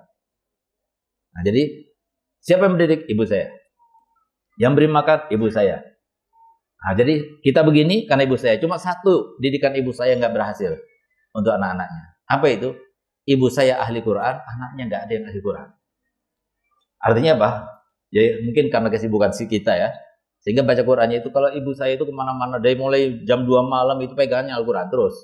Sampai jam 8 pagi baru dia masak-masak itu pegangannya Al-Quran. Setiap hari. Jadi malam mau jalan di mobil tuh Quran. Anaknya nggak ada yang seperti itu. Nah, itu saja mungkin kegagalan. Tapi saya punya adik perempuan, beliau juga meniru. Karena apa? Setiap hari 10.000 sholawat. Sehingga yang paling banyak sering mimpi Nabi Muhammad SAW, saya punya adik perempuan itu, yang sekarang menjadi pengganti wakil daripada Ubabah Khadijah. Nah, jadi oleh karena itu, maka itu silahkan, tarbiyah silahkan. Di dalam kesuksesan, di dalam kemasyhuran, oh perempuan juga bisa. Siapa bilang nggak bisa? Bisa untuk menjadi orang sukses, perempuan bisa. Bahkan di Bangil itu, jadi kesuksesan perempuan itu dia ukur kalau suaminya itu tenggelam namanya, tapi nama istrinya yang muncul, itu berarti istri hebat. Selama masih kalian disebut dengan nama suaminya, siapa? Ibu Segaf, siapa? Ibu Muhammad, siapa? Ibu Joko, berarti belum. Tapi kalau sudah dia si suaminya terkenal dengan istrinya, baru. Ini siapa? Saya suaminya Fulana, Ustazah Fulana. Saya suaminya itu loh yang ngetop tuh, itu hebat. Itu keberhasilan. Bisa sama. Ya, jadi sama dalam hal itu. Kemudian dalam ilmu, di dalam mengajar sama. Berapa banyak profesor daripada perempuan? Berapa banyak perempuan yang punya pondok, tapi lakinya nggak bisa punya pondok, suaminya nggak bisa punya pondok, tapi istrinya bisa punya pondok. Dalam hal itu bisa. Tapi ada yang nggak bisa. Ada yang jangan menuntut hak emansipasi dalam hal ini. Apa itu? Dengarkan baik-baik. Satu, mau jadi rajanya wali, nggak bisa. Apalagi mau jadi nabi, nggak bisa. Kenapa? Nggak ada nabi yang 124.000 nabi itu perempuan, itu nggak ada. Semuanya laki-laki. Nah itu ya. Kemudian yang kedua, mau jadi imam sholat dari laki-laki, jangan berharap. Kecuali di Amerika itu yang baru-baru itu kelihatan di video itu. Nah itu nyeleneh itu namanya. Nggak taunya mazhabnya itu mazhab apa, mazhab Google itu kali. Nah, jadi itu nggak boleh, nggak bisa. Samanya nggak boleh. Suamiku, aku kan goriah, aku kan bacanya bagus, kamu nggak bagus, sini jadi imam om. Nggak bisa, selamanya nggak bakal bisa. Jadi jangan, karena saya perempuan, persamaan gender begitu bergejolak dan diutarakan, maka mulai besok, satu hari kamu jadi imam, satu hari berikutnya aku yang jadi imam. Nggak boleh, karena apa? Selamanya nggak bisa jadi imam. Kecuali kalau perempuan juga, ya itu boleh jadi imam. Tapi kalau seumpama ada banci di belakang, nggak boleh jadi imam. Apalagi laki-laki, nggak boleh. Harus perempuan semuanya, baru dia bisa jadi imam. Kemudian, dalam kekuatan, jangan minta hak emansipasi. Perempuan jangan dipaksakan sampai mau seperti badannya Ustadz, ya dia six pack gitu. Enggak usah paksain. Perempuan itu kasih pack menakutkan. Tapi kalau laki-laki six pack itu bagus badannya, jadi menggairahkan kepada perempuan. Tapi perempuan six pack, jadi jangan nih loh. Nah, jadi jangan emansipasi dalam kekuatan nggak bisa. Karena apa? Nggak bisa menyamai. Bisa perempuan seperti itu bisa, tapi 2 kali lipat usahanya. Silakan cari di Google perempuan six pack banyak, tapi lebih banyak laki-laki. Sampai bukan cuma 2 kali lipat, sampai berlipat lebih daripada 2 kali. Karena apa? Memang kalau perempuan mau dia itu six pack, itu membutuhkan kepada usaha lebih daripada, dan itu tidak bagus. Ya? Nah, itu kekuatan badan. Kemudian ayo, siapa di sini yang bisa mengalahkan saya? Engkol. Siapa bisa?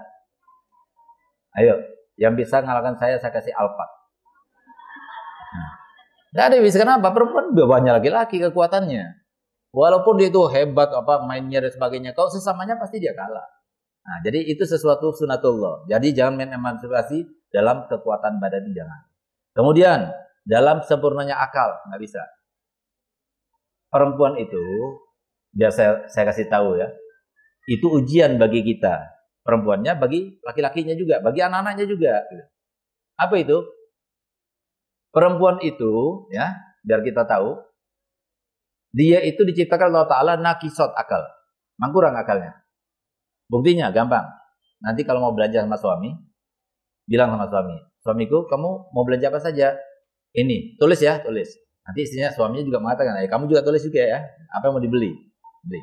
Nanti berangkat sama-sama ke mall. Nanti pulang, yang dibeli yang istri apa, yang suami apa? Coba lihat.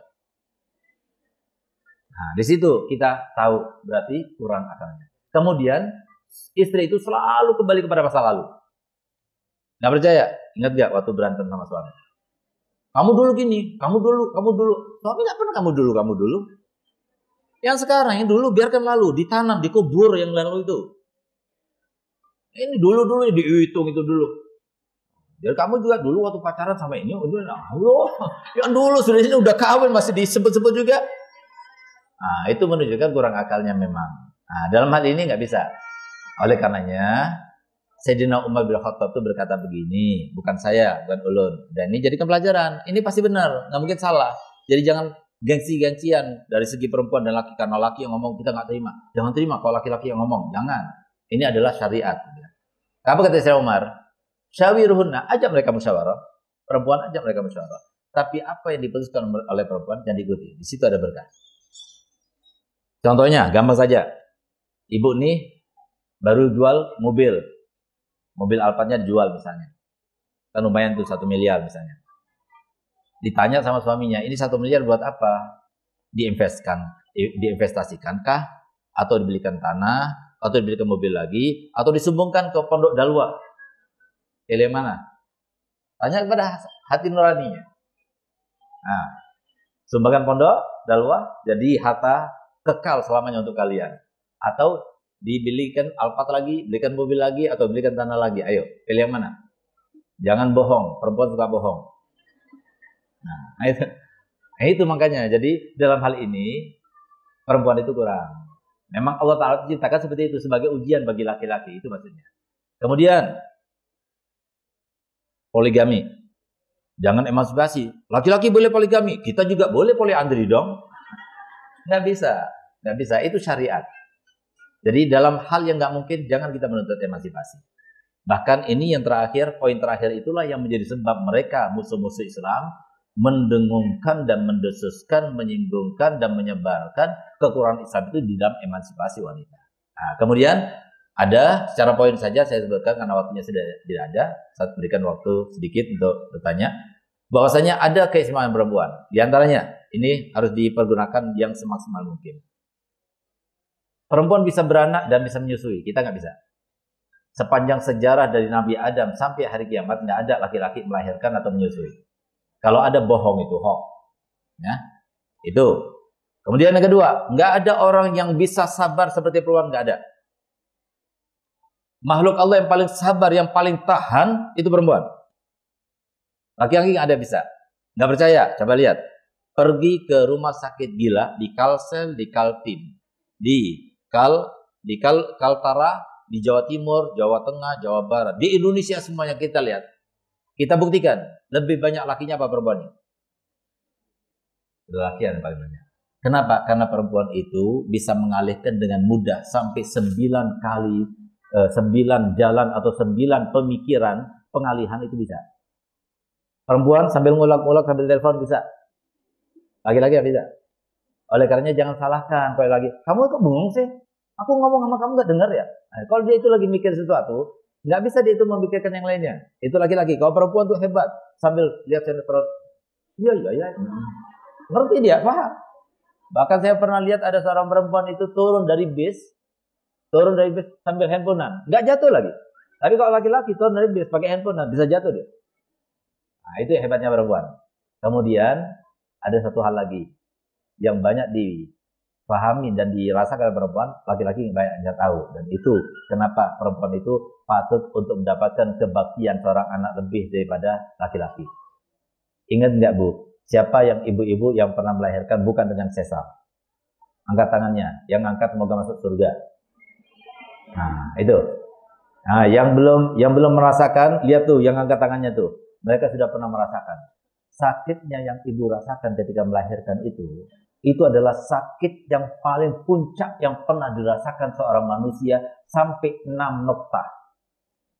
Laki-laki kalau sudah sampai sakitnya ke-5 itu pingsan dia. Sehebat-hebatnya laki-laki kalau sudah merasakan sakit nomor 5 itu sudah pingsan dia. Tapi perempuan sampai 6 nggak pingsan. Itu hebatnya perempuan. Memang Allah ciptakan seperti itu. Sehingga perempuan itu kenapa? Mohon maaf ya. Ini salah satu rahasia yang Allah ungkap ya. Kenapa perempuan itu lebih kekal, lebih lama hidupnya ketimbang laki-laki? Di antaranya adalah karena perempuan itu lebih tahan, lebih sabar, lebih bisa menahan itu, menanggung itu bisa. Beda sama laki-laki, ditinggal istrinya 40 hari kawin lagi. Tapi perempuan itu bisa terus sampai meninggal dia nggak kawin lagi, itu bisa, itu perempuan. Tapi laki-laki nggak bisa. Kemudian di antara rahasianya juga, kenapa perempuan itu sampai lebih lama hidupnya ketimbang laki-laki? karena kebaikan perempuan untuk anak-anaknya, ya, itu lebih banyak daripada ayah. Ayah itu bahayanya kepada anak laki-laki dan anak perempuannya itu kalau dia berdoa tidak baik. Jadi jangan sampai ayah atau suami, ibu-ibu semuanya itu sampai mendoakan yang tidak baik kepada anaknya. Apapun doakan yang tidak baik pasti akan terjadi. Karena apa? Doanya ayah seperti doanya Nabi. Dalam urusan ketidakbaikan.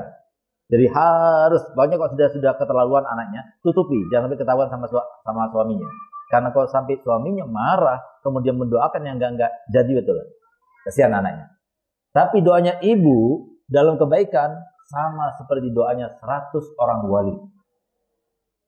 Kenapa kok doanya ibu itu dalam kebaikan dikabulkan, tapi doanya ibu dalam keburukan tidak dikabulkan? Kalau seumpama doanya ibu semuanya, bahkan dalam keburukan juga dikabulkan, akhirnya anak semua jadi anjing, jadi bangsat semuanya. Coba lihat ibu, kalau sudah marah-marah sama anaknya, kalau uang, dasar ini, dasar. Itu dasar-dasar kok jadi berapa itu? Sehingga Allah Ta'ala itu adil. Kalau yang nggak baik pada laki-laki, tapi yang baik-baik dari perempuan. Makanya ngapain kita itu datang sampai ziarah, sampai minta doa kepada wali-wali yang lainnya. Ibunya masih ada. Ulun cukup, doanya ibu cukup. Alhamdulillah. Jadi ulun sesuatu yang paling membahagiakan itu ketika ibu saya mengatakan begini. Segar, mama bangga sama Segar. Waktu diucapkan begitu luar biasa senangnya. Sambil dipegang dadanya ulun, itu paling bahagianya ulun. Karena bisa membanggakan ibu saya. Nah, jadi ini yang harusnya diharapkan, dilakukan. Jadi ibu itu ya, kalau melihat anak itu nggak baik, itu kesempatan buat ibu. Bangun malam untuk anak, berkorban, bangun malam, sedekah untuk anak. Anak ini masa depan kita. Bukan cuma dia itu nanti akan kawin, nanti istrinya lebih diutamakan daripada saya. Gak usah urus itu. Tapi yang urus itu adalah bagaimana anaknya itu nanti jadi orang kaya, tapi orang kaya berguna untuk agama. Jadi orang alim yang berguna untuk Rasulullah. Sehingga apa? Kita meninggal, kita dapat kiriman terus. Terus gimana usaha kita? Apa modal kita? Doa.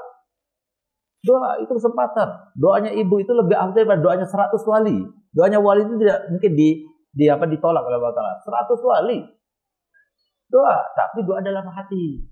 Kenapa sih dikatakan oleh Allah? Kenapa banyak orang mati sama orang tua sekarang ini? Tapi kenapa mereka tidak mendapatkan kemuliaan orang tua? Karena mereka melakukannya bukan karena Allah. Tapi ibu, kenapa banyak ibu mendoakan kepada anaknya tapi tidak kabul? Karena ibu itu doanya bukan dari hati. Jadi kalau kita ini mau mendapatkan doa seperti dari hati dan dikabulkan seperti dikatakan Nabi Muhammad, harus dari hati tanpa diminta oleh anak. Kalau diminta oleh anak mungkin namanya ibu, diminta sama anaknya, pasti dia karena iba, karena rasa kasih ya nak, semoga kamu kabul hajat nak ini. Tapi bukan dari hatinya dia mendoakan. Kapan kita mau doakan anaknya dengan hati? Kalau anaknya itu luar biasa, berkorban, mendedikasikan semuanya untuk ibunya, dari saking kesiannya, dari saking terlenanya, dari saking terbawanya itu sampai akhirnya dia doakan. Itu yang kabul hajat. Seperti contohnya, pernah Nabi Allah Musa alaihissalam, ajib nih ceritanya, untuk motivasi kita supaya kita menggunakan modal kita berdoa untuk anak. Nabi Musa itu pernah bermunajat kepada Allah, dan Nabi Musa sudah pernah bermunajat kepada Allah sebanyak berapa kali? 3.500 kali. Di antara munajatnya Nabi Musa alaihissalam, dia itu bertanya begini, nanti yang menjadi temanku di surga itu siapa? Dijawab oleh Allah Ta'ala, yang akan menjadi temanmu nanti di surga adalah tukang jual ayam yang namanya fulan-fulan di pasar. Pagi harinya pergi ke pasar, penasaran dia siapa yang akan menjadi teman saya. Pergi ke pasar, dicari, ternyata apa? Ternyata perilakunya, transaksi yang dibuatnya itu tidak benar, gak sesuai dengan syariat. Dia menipu, ayamnya itu sebelum dijual disuntik dengan air sehingga lebih berat. Itu dosa besar, itu termasuk menipu. Dan jangan sampai kita melakukan hal yang semacam ini karena Allah tidak bisa ditipu. Allah melihat.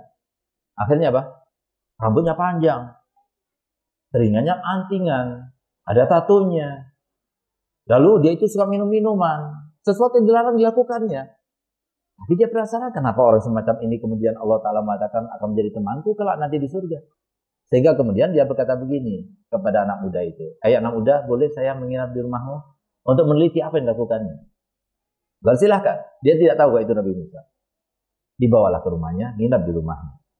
Ketika dia nginap di rumahnya, ternyata begitu dia datang ke rumahnya pertama kali, dia langsung membereskan barang yang masih belum laku itu, diletakkan sudah rapi, dia pergi ke suatu tempat, dibukanya, di situ ada keranjang yang lembut, yang dibuatnya, diangkat, kemudian dimandikan, kemudian dirawat, diganti pakai baju baru, disuapin, sampai selesai. Nabi Musa melihat itu semuanya, tanpa mengerti siapa dia. Akhirnya dia tanya, dan siapa itu? Itu adalah ibuku. Dan aku sudah melakukannya itu dari semenjak kecil, karena dia itu sakit seperti itu dari semenjak kecil. Dulu dia bisa bicara, tapi sekarang dia cuma juga ngomongnya itu. Apa yang dibacanya? Selalu dia mengatakan, dia angkat tangannya. Dia itu selalu berdoa. Setiap kali saya sudah nyuapi, sudah memberikan pakaian, sudah memandikannya, dia selalu mendoakan, ya Allah, jadikan anakku ini temannya Nabi Musa di surga. Gunakan, sayangi anak-anak ibu. Jangan kita itu kecewa. Yang menjadikan anak ibu begini begitu Allah. Untuk apa? Supaya kita itu mengirim surat cinta dan sinyal cinta kepada Allah. Dengan apa? Doa sungguh-sungguh kepada Allah Ta'ala. Jadilah ibu yang solihah sehingga doanya dikabulkan. Makanan yang halal supaya dikabulkan. Nah, itu yang bisa kita lakukan untuk anak kita. Kemudian di dalam kasih sayang tidak ada duanya. Tidak ada kasih sayang. Tapi harus ingat, bukan berarti kasih sayangnya ibu luar biasa sehingga apa? Ayah nggak mempunyai modal dan nggak punya kontribusi terhadap anak. Jangan ajarkan anak nanti kalau kadang-kadang kalau udah cerai, di mana ayah? Ayah mati. Ayahmu itu begini, nggak boleh ditemui, nggak boleh. Hati-hati, itu melawan Allah SWT. Jadi hati-hati. Karena Pak, anak kita ini perlu kepada ridho kedua orang tuanya sebagai syarat kebahagiaannya. Kalau ditanya antum semuanya, apakah ibu-ibu mau anaknya nggak bahagia? Nggak mau, pengen bahagia semua kan? Kalau ingin bahagia harus dapat doa restu kedua orang tuanya. Salah satu saja nggak mungkin. Selamanya dicari nggak bakalan. Jadi jangan diajarkan anak yang sudah cerai kemudian supaya dia itu benci kepada pasangannya. Jangan. Itu adalah seorang yang nggak profesional. Biarkan yang terjadi pada kita sudah terjadi yang lalu. Tapi anak kita ini anak dia juga. Dia punya hak juga. Jadi jangan kita cari-cari alasan bagaimana cara supaya dia tidak tersambung. Jangan. Nah, kemudian, tapi supaya kita tahu kalau seumpama kita ketinggalan ibu, memang kita meninggal, ibu menjadi sebab kita kehilangan kasih sayang. Tapi ketahuilah, kalau seorang anak ketinggalan ayahnya, berarti dia ketinggalan dan kehilangan semuanya. Oleh karenanya, yang patut disantuni adalah anak yatim, bukan anak piatu. Kalau anak piatu, masih ada ayahnya, nggak perlu disantuni. Dan tidak seperti anak yatim yang kalau kita santuni, kita dekat kepada Allah Ta'ala. Tidak. Anak yatim. Nah, berarti apa? Ayah itu kontribusinya besar. Jangan cuma ibu mentang-mentang ibu yang melahirkan, mentang-mentang Rasulullah mengatakan, ummuka, lalu ayah nggak dianggap gitu. Begini-begini saya juga laki-laki, saya juga ayah, ya kan, Bu? Nanti akhirnya nggak dianggap kita, ya. Sudah ngajarin mereka. Jadi seperti itu ya. Jadi kita harus profesional maksudnya. Jadi anak-anak itu harus hormat kepada ayahnya, ya. Sebagaimana dia itu harus berbuat baik kepada ibunya. Memang kalau anak itu punya sesuatu, lebih baik saya berikan ayah atau ibu. Nah, di sini ibu itu lebih baik. Ibu perhatian lebih baik. Semuanya ibu itu 3 kali lipat, baru ayahnya 1. Nah itu. Tapi kalau seumpama urusan anak itu perlunya kepada seorang ayah itu lebih besar daripada ibu. Karena ayah menafkahi. Ayah yang menjadikan, kalau mau minta ya, misalnya mau minta anak perempuan, siapa dia yatim? Oh lebih baik. Kenapa? Dia yatim mudah saja, kita itu akan mendapatkannya. Tapi kalau ada ayahnya, dia masih perhitungan. Gimana ayahnya? Siapa ayahnya? Itu. Nah itu diantara kontribusi ayah itu kepada anak. Kemudian tidak ada ayah menjadi sebab, tidak ada perempuan, tidak ada anak laki menjadi sebab masuknya kedua orang tua surga kecuali anak perempuan. Kenapa Rasulullah berkata begini? Ini penting, Bu, terakhir ini nggak ada lagi sudah penjelasan. Kata Nabi Muhammad, barang saya punya anak perempuan 2. Ya, bahkan ditanyakan nanti, kalau 1 ya Rasulullah, iya juga 1. Lalu dia pandai mendidiknya. Dijaga dari segala macam maksiatnya. Sampai dia kawin. Tidak ada salah kepada Allah dan Rasulnya, tidak salah kepada manusia, maka aku bersamanya nanti di surga seperti ini. Tetangga bersama Nabi Muhammad. Ingat, yang punya anak perempuan itu berat, super berat. Ya, karena apa? Anak perempuan itu sudah kita bentangkan bagaimana kekurangannya, bedanya dengan laki-laki. Sehingga apa? Sehingga menjaga anak perempuan itu berat sekali. Caranya bagaimana? Yang paling mudah caranya supaya ibu bertetangga dengan Nabi Muhammad dari semenjak kelas 6 SD masukkan pesantren. Jangan keluar kecuali ada jodohnya, kawin langsung. Ibu nanti di surga bersama Rasulullah. Tapi kalau masih di sini SMP, balik ke pondok, belum tentu dia itu mau balik lagi. Belum tentu dia betah. Karena apa? Sudah terkontaminasi dalam lingkungannya. Jadi kalau mau mendapatkan kemuliaan tersebut, maka hendaknya dari mulai kelas 6 SD letakkan pesantren, insya Allah sampai selesai aman daripada dosa, dan insya Allah ibu mendapatkan kemuliaan bertetangga dengan Nabi Muhammad. Nah, itulah apa yang saya paparkan. Semoga berguna bagi kita semuanya. Ingat, hidup cuma sekali, kesempatan juga sekali, dan semuanya diberikan hal yang sama atau model yang sama oleh Allah Ta'ala. Ayo gunakan semaksimal mungkin.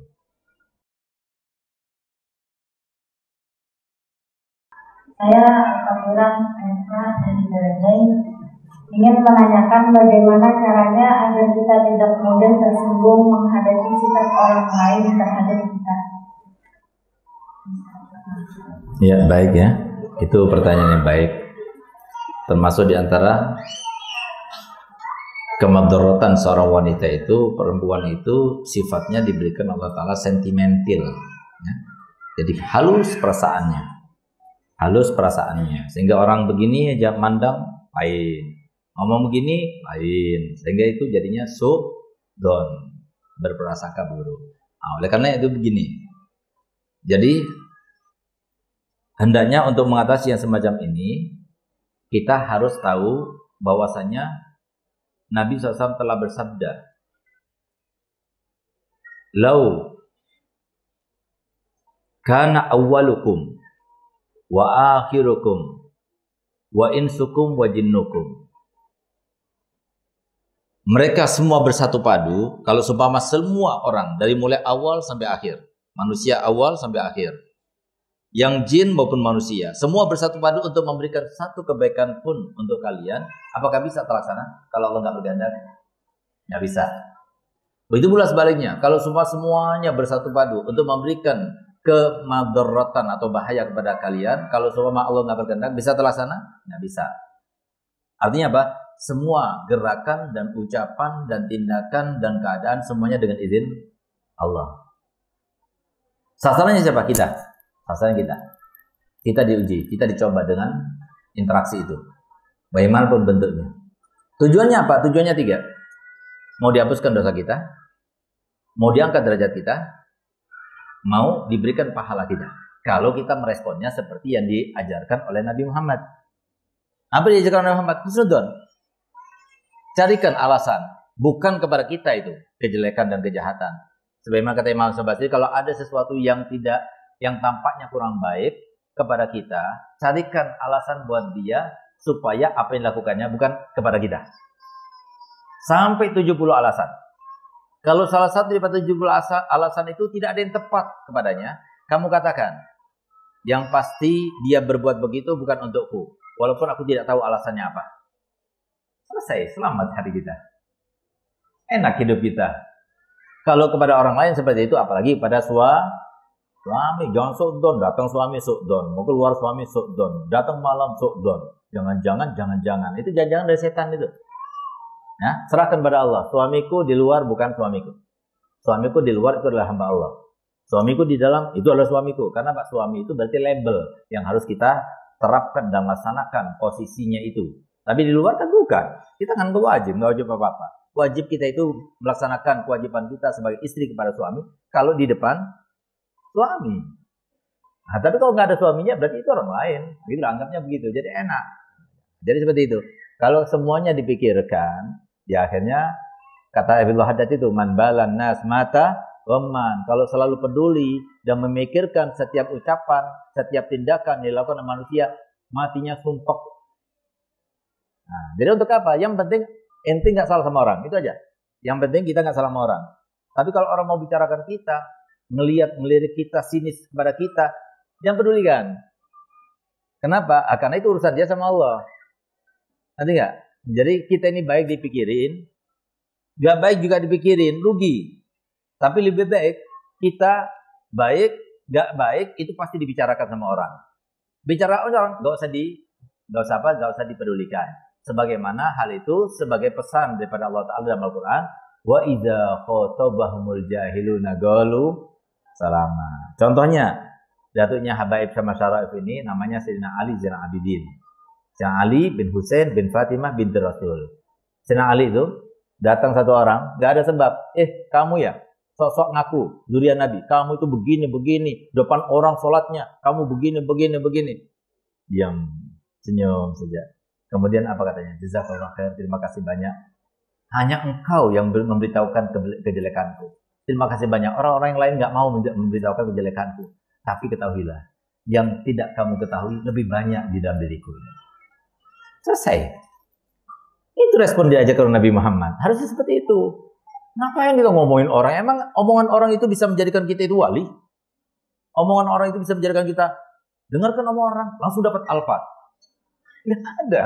Ngapain kita mau melakukan sesuatu yang sia-sia? Makanya kata Nabi SAW, min husni islamil mar'i tarkuhu. Nah, jadi termasuk kebagusan seorang muslim, dia itu meninggalkan sesuatu yang nggak ada faedahnya. Biarkan saja. Kita baik di omongan orang, kita jelek juga di omongan orang. Yang penting kita baik, terserah orang mau ngomong apa. Yang penting Allah ridha, Rasulullah ridha. Seperti yang dikatakan oleh Nabi Muhammad. Coba lihat Nabi Muhammad. Dilempar ketika berdakwah di Taif. Berdarah-darah. Marah Jibril. Geram Jibril. Sehingga dipaksa Nabi Muhammad untuk mendoakan yang tidak baik kepada umatnya di Taif. Nabi Muhammad tidak mau. Bahkan Nabi Muhammad mendoakan yang baik kepada mereka. Geram, tetap maksa. Doakan. Semua para nabi mendoakan. Semua para rasul mendoakan. Kalau tidak, fa'innilam ubas sababan wala la'anan. Aku tidak diciptakan sebagai orang yang suka mencaci maki atau menjadi sebab laknat bagi umatnya. Aku tidak. Innama ub'atsu rahmatan lil alamin. Aku ini diciptakan oleh Allah, diutus oleh Allah Ta'ala sebagai rahmat bagi sekalian alam semesta. Allahumma fil qaumi fa innahum la ya'lamun. Ya Allah, ampunilah dosa umatku. Mereka itu berbuat begini karena mereka enggak tahu siapa aku. Kalau mereka tahu aku nabinya, enggak bakal mereka seperti itu. Seperti Sayyidina Abu Bakar enggak melakukannya, seperti Umar enggak melakukannya, seperti Utsman enggak melakukannya. Nah, itu loh. Itu yang harus kita pikirkan di pikiran kita. Kalau ada orang yang tidak baik pada kita, maklum dia enggak tahu siapa kita. Kalau ada orang yang tahu di kita, tapi dia melakukan tidak baik kepada kita, ingat, berarti itu adalah ujian bagi kita. Gitu. Jadi itu respon yang diajarkan oleh Nabi Muhammad SAW. Nah, kemudian setelah kita tahu bahwasanya itu tidak mungkin terjadi pada kita, maka berarti ini ujian. Kalau ujian, harus kita naik, harus kita lolos. Kenapa? Kalau kita nggak naik, ujian itu akan terulang. Pasti akan terulang. Kita kan nggak naik, harus naik. Sampai mati kita harus naik. Sehingga apa? Diulang lagi. Makanya Nabi SAW bersabda, layatul mu'min fil juhri marotain. Orang mukmin itu nggak masuk ke dalam satu lubang 2 kali. Cukup sekali aja. Kalau sudah kita terjadi sesuatu, maka belajar daripada suatu kejadian itu jangan sampai terulang. Itu harusnya seperti itu. Paham? Ya, silakan.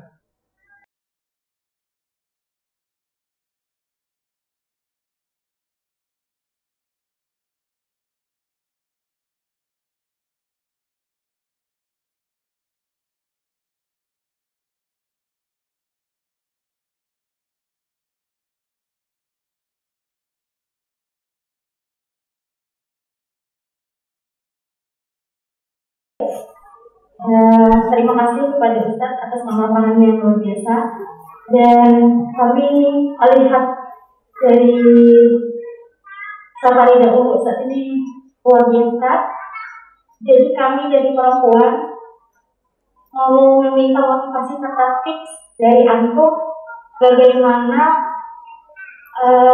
agar ketika antum berdakwah itu semangatnya luar biasa, kemudian senyum dari antum itu nggak pernah pudar walaupun jumlah dari 1, 2, 3 luar biasa. Kemudian apalagi setelah dakwah itu kadang menghadapi orang-orang itu yang ada yang minta foto, salam dan lain sebagainya, itu luar biasa itu memerlukan kesabaran. Nah, kami dari perempuan meminta tips dan motivasi dari antum bagaimana mengatasi kadang dari perempuan itu kadang naik turun dalam berdakwah dan lain sebagainya.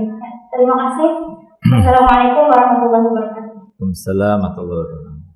Pertanyaan yang bagus ya. Ini penting bagi anak-anakku sekalian. Jadi memang kalau antum tanya ya, kalian tanya, Ustaz, lebih baik antum di rumah atau keluar dakwah? Ya, kalau boleh memilih, demi Allah Ustaz akan jawab enakan di rumah. Kenapa? Kalau di rumah saya nggak capek. Ya satu, nggak capek. Dua, nggak mujahadah. Apa mujahadah? Karena anak-anaknya Buya itu sudah pertama kali yang ditanamkan di dalam diri mereka masing-masing itu, rezeki itu nggak kemana-mana, ditanamkan betul. Jadi alhamdulillah, semoga terus seperti ini ya. Kami kalau sama hadir dakwah, kemudian kami pulang, terlintas sedikit pun, mana panitia? Alhamdulillah enggak. Karena kalau sudah timbul terlintas seperti itu, sedikit pun, setan senang kepada saya, anak nggak mau menyenangkan setan.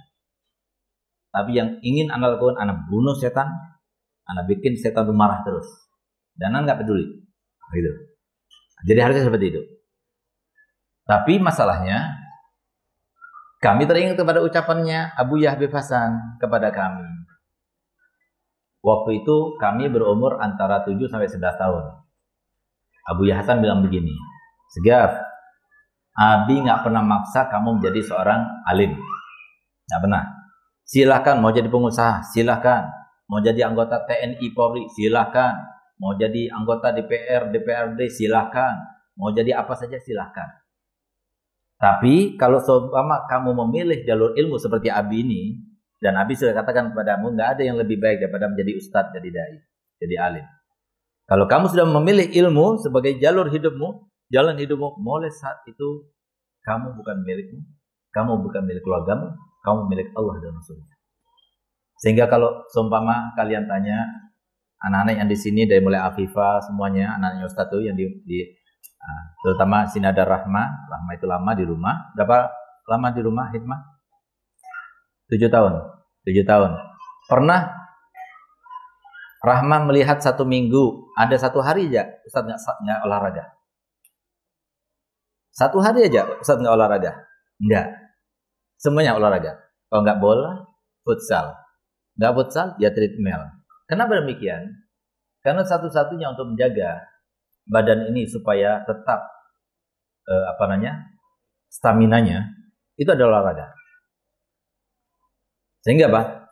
Kemana-mana selalu olahraga. Kemarin di tempatnya Haji Dul, treadmill. Sekarang di kamar sudah ada treadmill. Kita kan dari sini langsung treadmill. Setiap hari saya treadmill. Sampai Habib Ali Hinduan itu di Sanak Ulum yang ada di Gunung Sambung itu, dia bilang, ya Habib, begitu Habib caranya olahraga? Iya, karena begini.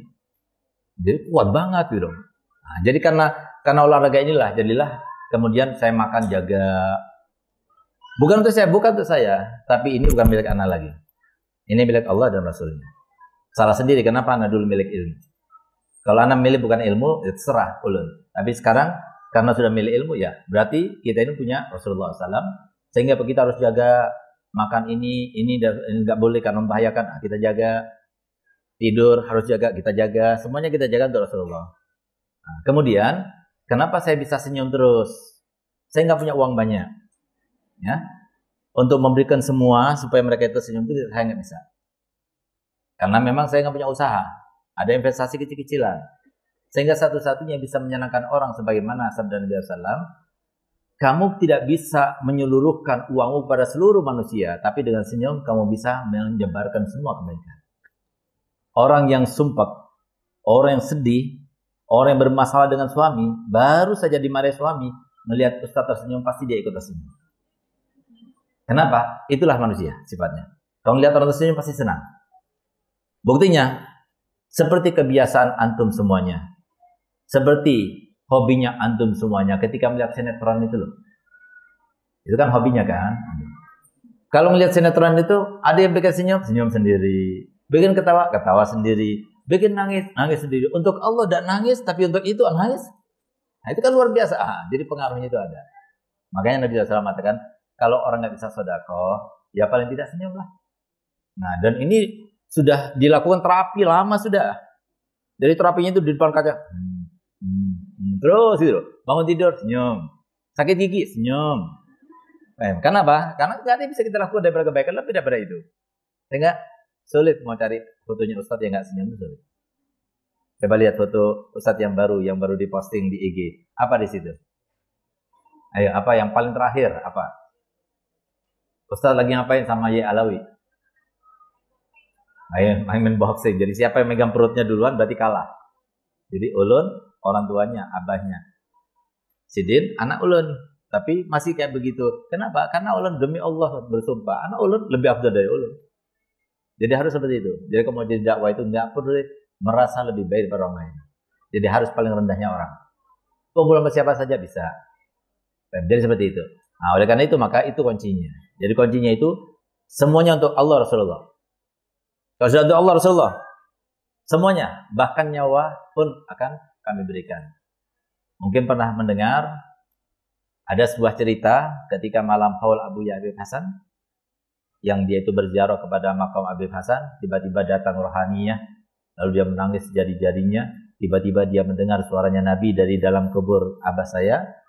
Rasulullah berkata begini, ma'aksara fasadu ummati fi hadzal zaman. Alangkah banyaknya kerusakan umatku di zaman ini. Sambil menangis Rasulullah diulanginya 3 kali. Maka yang bermimpi itu nggak kuat. Lalu dia berkata, ya Rasulullah, aku akan habiskan waktuku semuanya untuk berdakwah ila Allah. Ya kan? Ustaz ingin meniru orang seperti itu. Jadi Ustaz akan habiskan semuanya sampai mati berdakwah. Berdakwah kita nggak peduli. Yang penting Rasulullah senang, Allah senang. Jadi harus seperti itu. Kenapa? Kehidupan cuma kesempatan sekali. Untuk siapa? Untuk saya sendiri. Bukan untuk siapa-siapa, enggak. Untuk anak sendiri. Karena apa? Jadi sesuatu yang kalau kita pikirkan, kita renungkan, nanti kita mati gimana rasanya. Kalau kita ingin tahu ya, boleh ya. Boleh. Jadi lakukan terapi kematian. Jangan cuma terapi kecantikan. Apalagi di klinik bening. Ya. Jadi lakukan terapi kecantikan. Gimana? Terapi kematian. Gimana terapi kematian? Gini. Nggak pakai bayar. Nggak pakai admin. Nggak pakai bayar, nggak pakai apa. Mudah. Apa itu? Setiap ibu-ibu mau tidur, itu kan bantal taruh di mana? Di bawah kepala kan? Nah, sekali-kali bantalnya jangan taruh di bawah kepala, tapi depannya bukan. Bekap. Kalau bisa minta tolong sama suami, tapi pesan duluan, jangan keterusan. Takut sampai mati sungguhan nanti. Tahan sendiri, tahan. Apa yang terjadi? Nggak bisa nafas, tahan. Untuk ngambil hikmahnya, tahan. Tambah apa? Nggak bisa nafas, sampai seakan dadain mau meledak. Apa yang dipikirkan pada waktu itu? Suami? Uang? Jualan online? Apa yang kita pikirkan? Tidak ada kita pikirkan kecuali satu. Apa itu? Gimana caranya lepas dekapan ini? Supaya lepas dan bebas. Itu yang terjadi nanti ketika kita meninggal. Tidak ada lagi kita mikirkan suami. Tidak ada lagi kita mikirkan keluarga. Tidak ada lagi kita mikirkan harta. Yang kita pikirkan bagaimana kita menghadap pada Allah sebentar lagi. Dan kita harus mempertanggungjawabkan waktu kita, ucapan kita, semuanya setiap hari, setiap saat dosa kita yang telah lalu, yang belum tentu diampuni oleh Allah SWT, itu akan dimintai pertanggungjawaban oleh Allah Ta'ala. Ada yang berani di antara kalian bersumpah, dosa yang telah lalu itu demi Allah pasti akan diampuni? Ada yang berani bersumpah?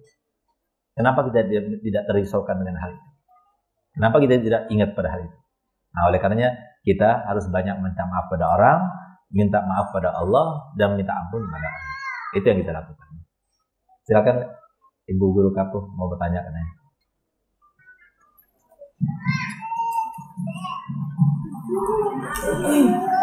Assalamualaikum warahmatullahi wabarakatuh. Waalaikumsalam. Bang Habib, ini minta sekedar motivasi. Walau bukan alumni Dalwat, tapi alumni. Sudah nanggap alumni kan waktu itu? Makasih. Jadi ya beda. Alumni kan dalam keadaan orang yang begini. Terus idealnya untuk mendidik anak itu kan harus ada ayah dan ibu.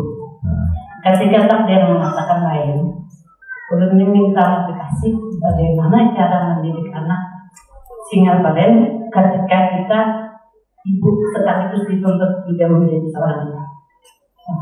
Terima kasih. Ya, bagus sekali ya pertanyaannya mewakili para ibu-ibu ya, yang single parent ataupun yang sudah ditinggal suami. Gitu. Jadi mungkin jawabannya simpelnya jadilah seperti Hubabah Khadijah kepada anak-anaknya. Jadi anak punya ibu itu hebat luar biasa. Memang anakku belum pernah anak melihat seorang perempuan yang hebat sehebat anak punya Umi. Sehingga disitulah anak percaya benar bahwasanya nama itu yang diberikan kepada anak itu memang benar-benar mempunyai arti. Dikasih nama Khadijah, akhirnya sifatnya seperti Khadijah. Jadi waktu ayah ulun itu meninggal dunia tahun 99, itu ibu ulun nggak ada di rumah. Al-Mukarramah itu ada di Surabaya, ingin membelikan satu alat yang baru yang kalau seumpama Abuya tahu, senang dia, dibikinlah surprise maksudnya. Apa itu? Kompor. Abuya itu paling senang kalau pergi bawa kopi, bawa teh. Paling senang tuh bawa kopi sama bawa teh, hangat. Nah, sehingga apa itu alat kompor yang dibawa-bawa itu loh. Itu tahun 99 itu baru muncul itu, tahun 99. Nah, Umi Ulun itu pergi Surabaya untuk beli itu. Mau bikin senang suaminya, beli itu. Nggak taunya, kami tahu dia mama menyenangkan Abi, mau belikan kompor itu baru ada katanya. Sudah berangkat. Sehingga kami tahu maksud tujuannya anak punya Umi pergi Surabaya untuk menyenangkan abunya Abah. Sehingga kira-kira bagaimana perasaannya. Kalau seumpama dia pulang ternyata Abah saya meninggal dunia. Gimana shocknya dan sebagainya. Itu yang kita pikirkan. Sehingga bingung kami bermusyawarah. Gimana caranya supaya ibu nggak terlalu, mama Ulun nih, supaya nggak terlalu susah, nggak terlalu sedih. Akhirnya kami sepakat yang ngasih tahu nanti begitu turun dari mobil itu kakaknya, abangnya sendiri, yaitu Pamanda, Marina Ulun, Habib Idrus Al-Hindwan. Sudah. Akhirnya tunggu sampai Mama Ulun itu melihat mendekat pondok sudah banyak orang, ribuan sudah. Lihat itu saja, ya anak sendiri waktu ngelihat Abah duduk kapung, waktu dibawa pakai bis arak-arakan semua orang di pinggir jalan itu, wallahi lagi Ulun nangis pada waktu itu. Sedihnya minta ampun luar biasa ini. Saudara Ulun, orang dekat Ulun dan sebagainya. Allahumma rahmatullah. Apalagi keluarganya, lihat yang semacam itu. Sulit untuk membendung air mata itu, sulit sekali. Tapi subhanallah, saya punya Umi dari mulai lihat ribuan orang sampai turun dari mobil, sampai melihat jenazah Abah Ulun sama sekali tidak terteteskan satu tetes pun. Sampai malam nggak terteteskan satu tetes pun. Sampai pagi nggak terteteskan satu tetes pun. Sampai dimandikan nggak diteteskan satu air mata pun. Sampai ketika mau dibawa dipanggil anaknya semuanya. Panggil, mama ingin dari kalian semua bersumpah di depan mama, depan jenazah Abi. Untuk kalian semuanya bersatu padu untuk mengembangkan pondok ditinggalkan sama abinya. Janji depan mama, depan abinya. Itu dilakukannya. Sehingga kami selalu, mungkin Ulun ini lebih terkenal daripada Abang Ulun. Mungkin kalau Ulun semua bikin pesantren sendiri mungkin bisa lebih besar dan sebagainya. Tapi Ulun nggak mau. Selama Ulun hidup tetap Ulun pegang. Dan Ulun tetap bersatu padu antara 5 saudara itu sampai kita menjadi besanan jadinya. Antara anak Ulun sama anak adik Ulun dikawinkan dan sebagainya, semuanya itu karena untuk menjaga janji Ulun itu. Siapa yang melaksanakan itu? Umi Ulun. Setelah itu dibawa jenazah. Begitu jenazah dibawa, baru ditutup pintunya. Baru di situ mungkin Umi Ulun menangis. Kenapa nggak menangis? Karena pada saat itu Ulun masih umur 24. Habib Zain 26. Dan pada saat itu tanggung jawab besar. Pondok pesantren besar. Bagaimana seorang itu seperti kita ini bisa mampu dan sebagainya. Sehingga apa? Ingin memberikan keberanian yang luar biasa kepada anak-anaknya. Jangan kamu sedih. Masih ada Allah. Yang meninggal itu ada yang makan rezeki. Yang meninggal itu diatur Allah. Kalian juga termasuk diatur Allah. Itu maksudnya. Jadi mewariskan dan memberikan arti, memberikan pelajaran pada kita supaya kita itu tahan jadi orang yang hebat. Itu sampai dia itu tidak meneteskan air mata. Jadilah kemudian saya punya ibu itu dari semenjak itu sampai sekarang ini menjadi sosok sebagai ibu, juga menjadi sosok sebagai seorang ayah. Yang dia itu dalam satu sisi memberikan kasih sayangnya kepada kami sebagai seorang ibu, dari sisi yang lainnya beliau itu menjadi seorang ayah. Kenapa memodali, bikin rumah beliau yang bikinkan, Masya Allah. Saya punya ibu luar biasa, uangnya itu banyak. Miliaran, tapi miliaran utangnya pondok kepada ibu saya, tapi sampai sekarang belum terbayarkan. Dan itu pun masih berwasiat begini. Nanti kalau mama meninggal, bagi hartanya mama 3 bagian. 1/3 untuk pondok, 2/3 bagi di antara kalian dengan rata, laki perempuannya. Pondok itu masih dipikirkan.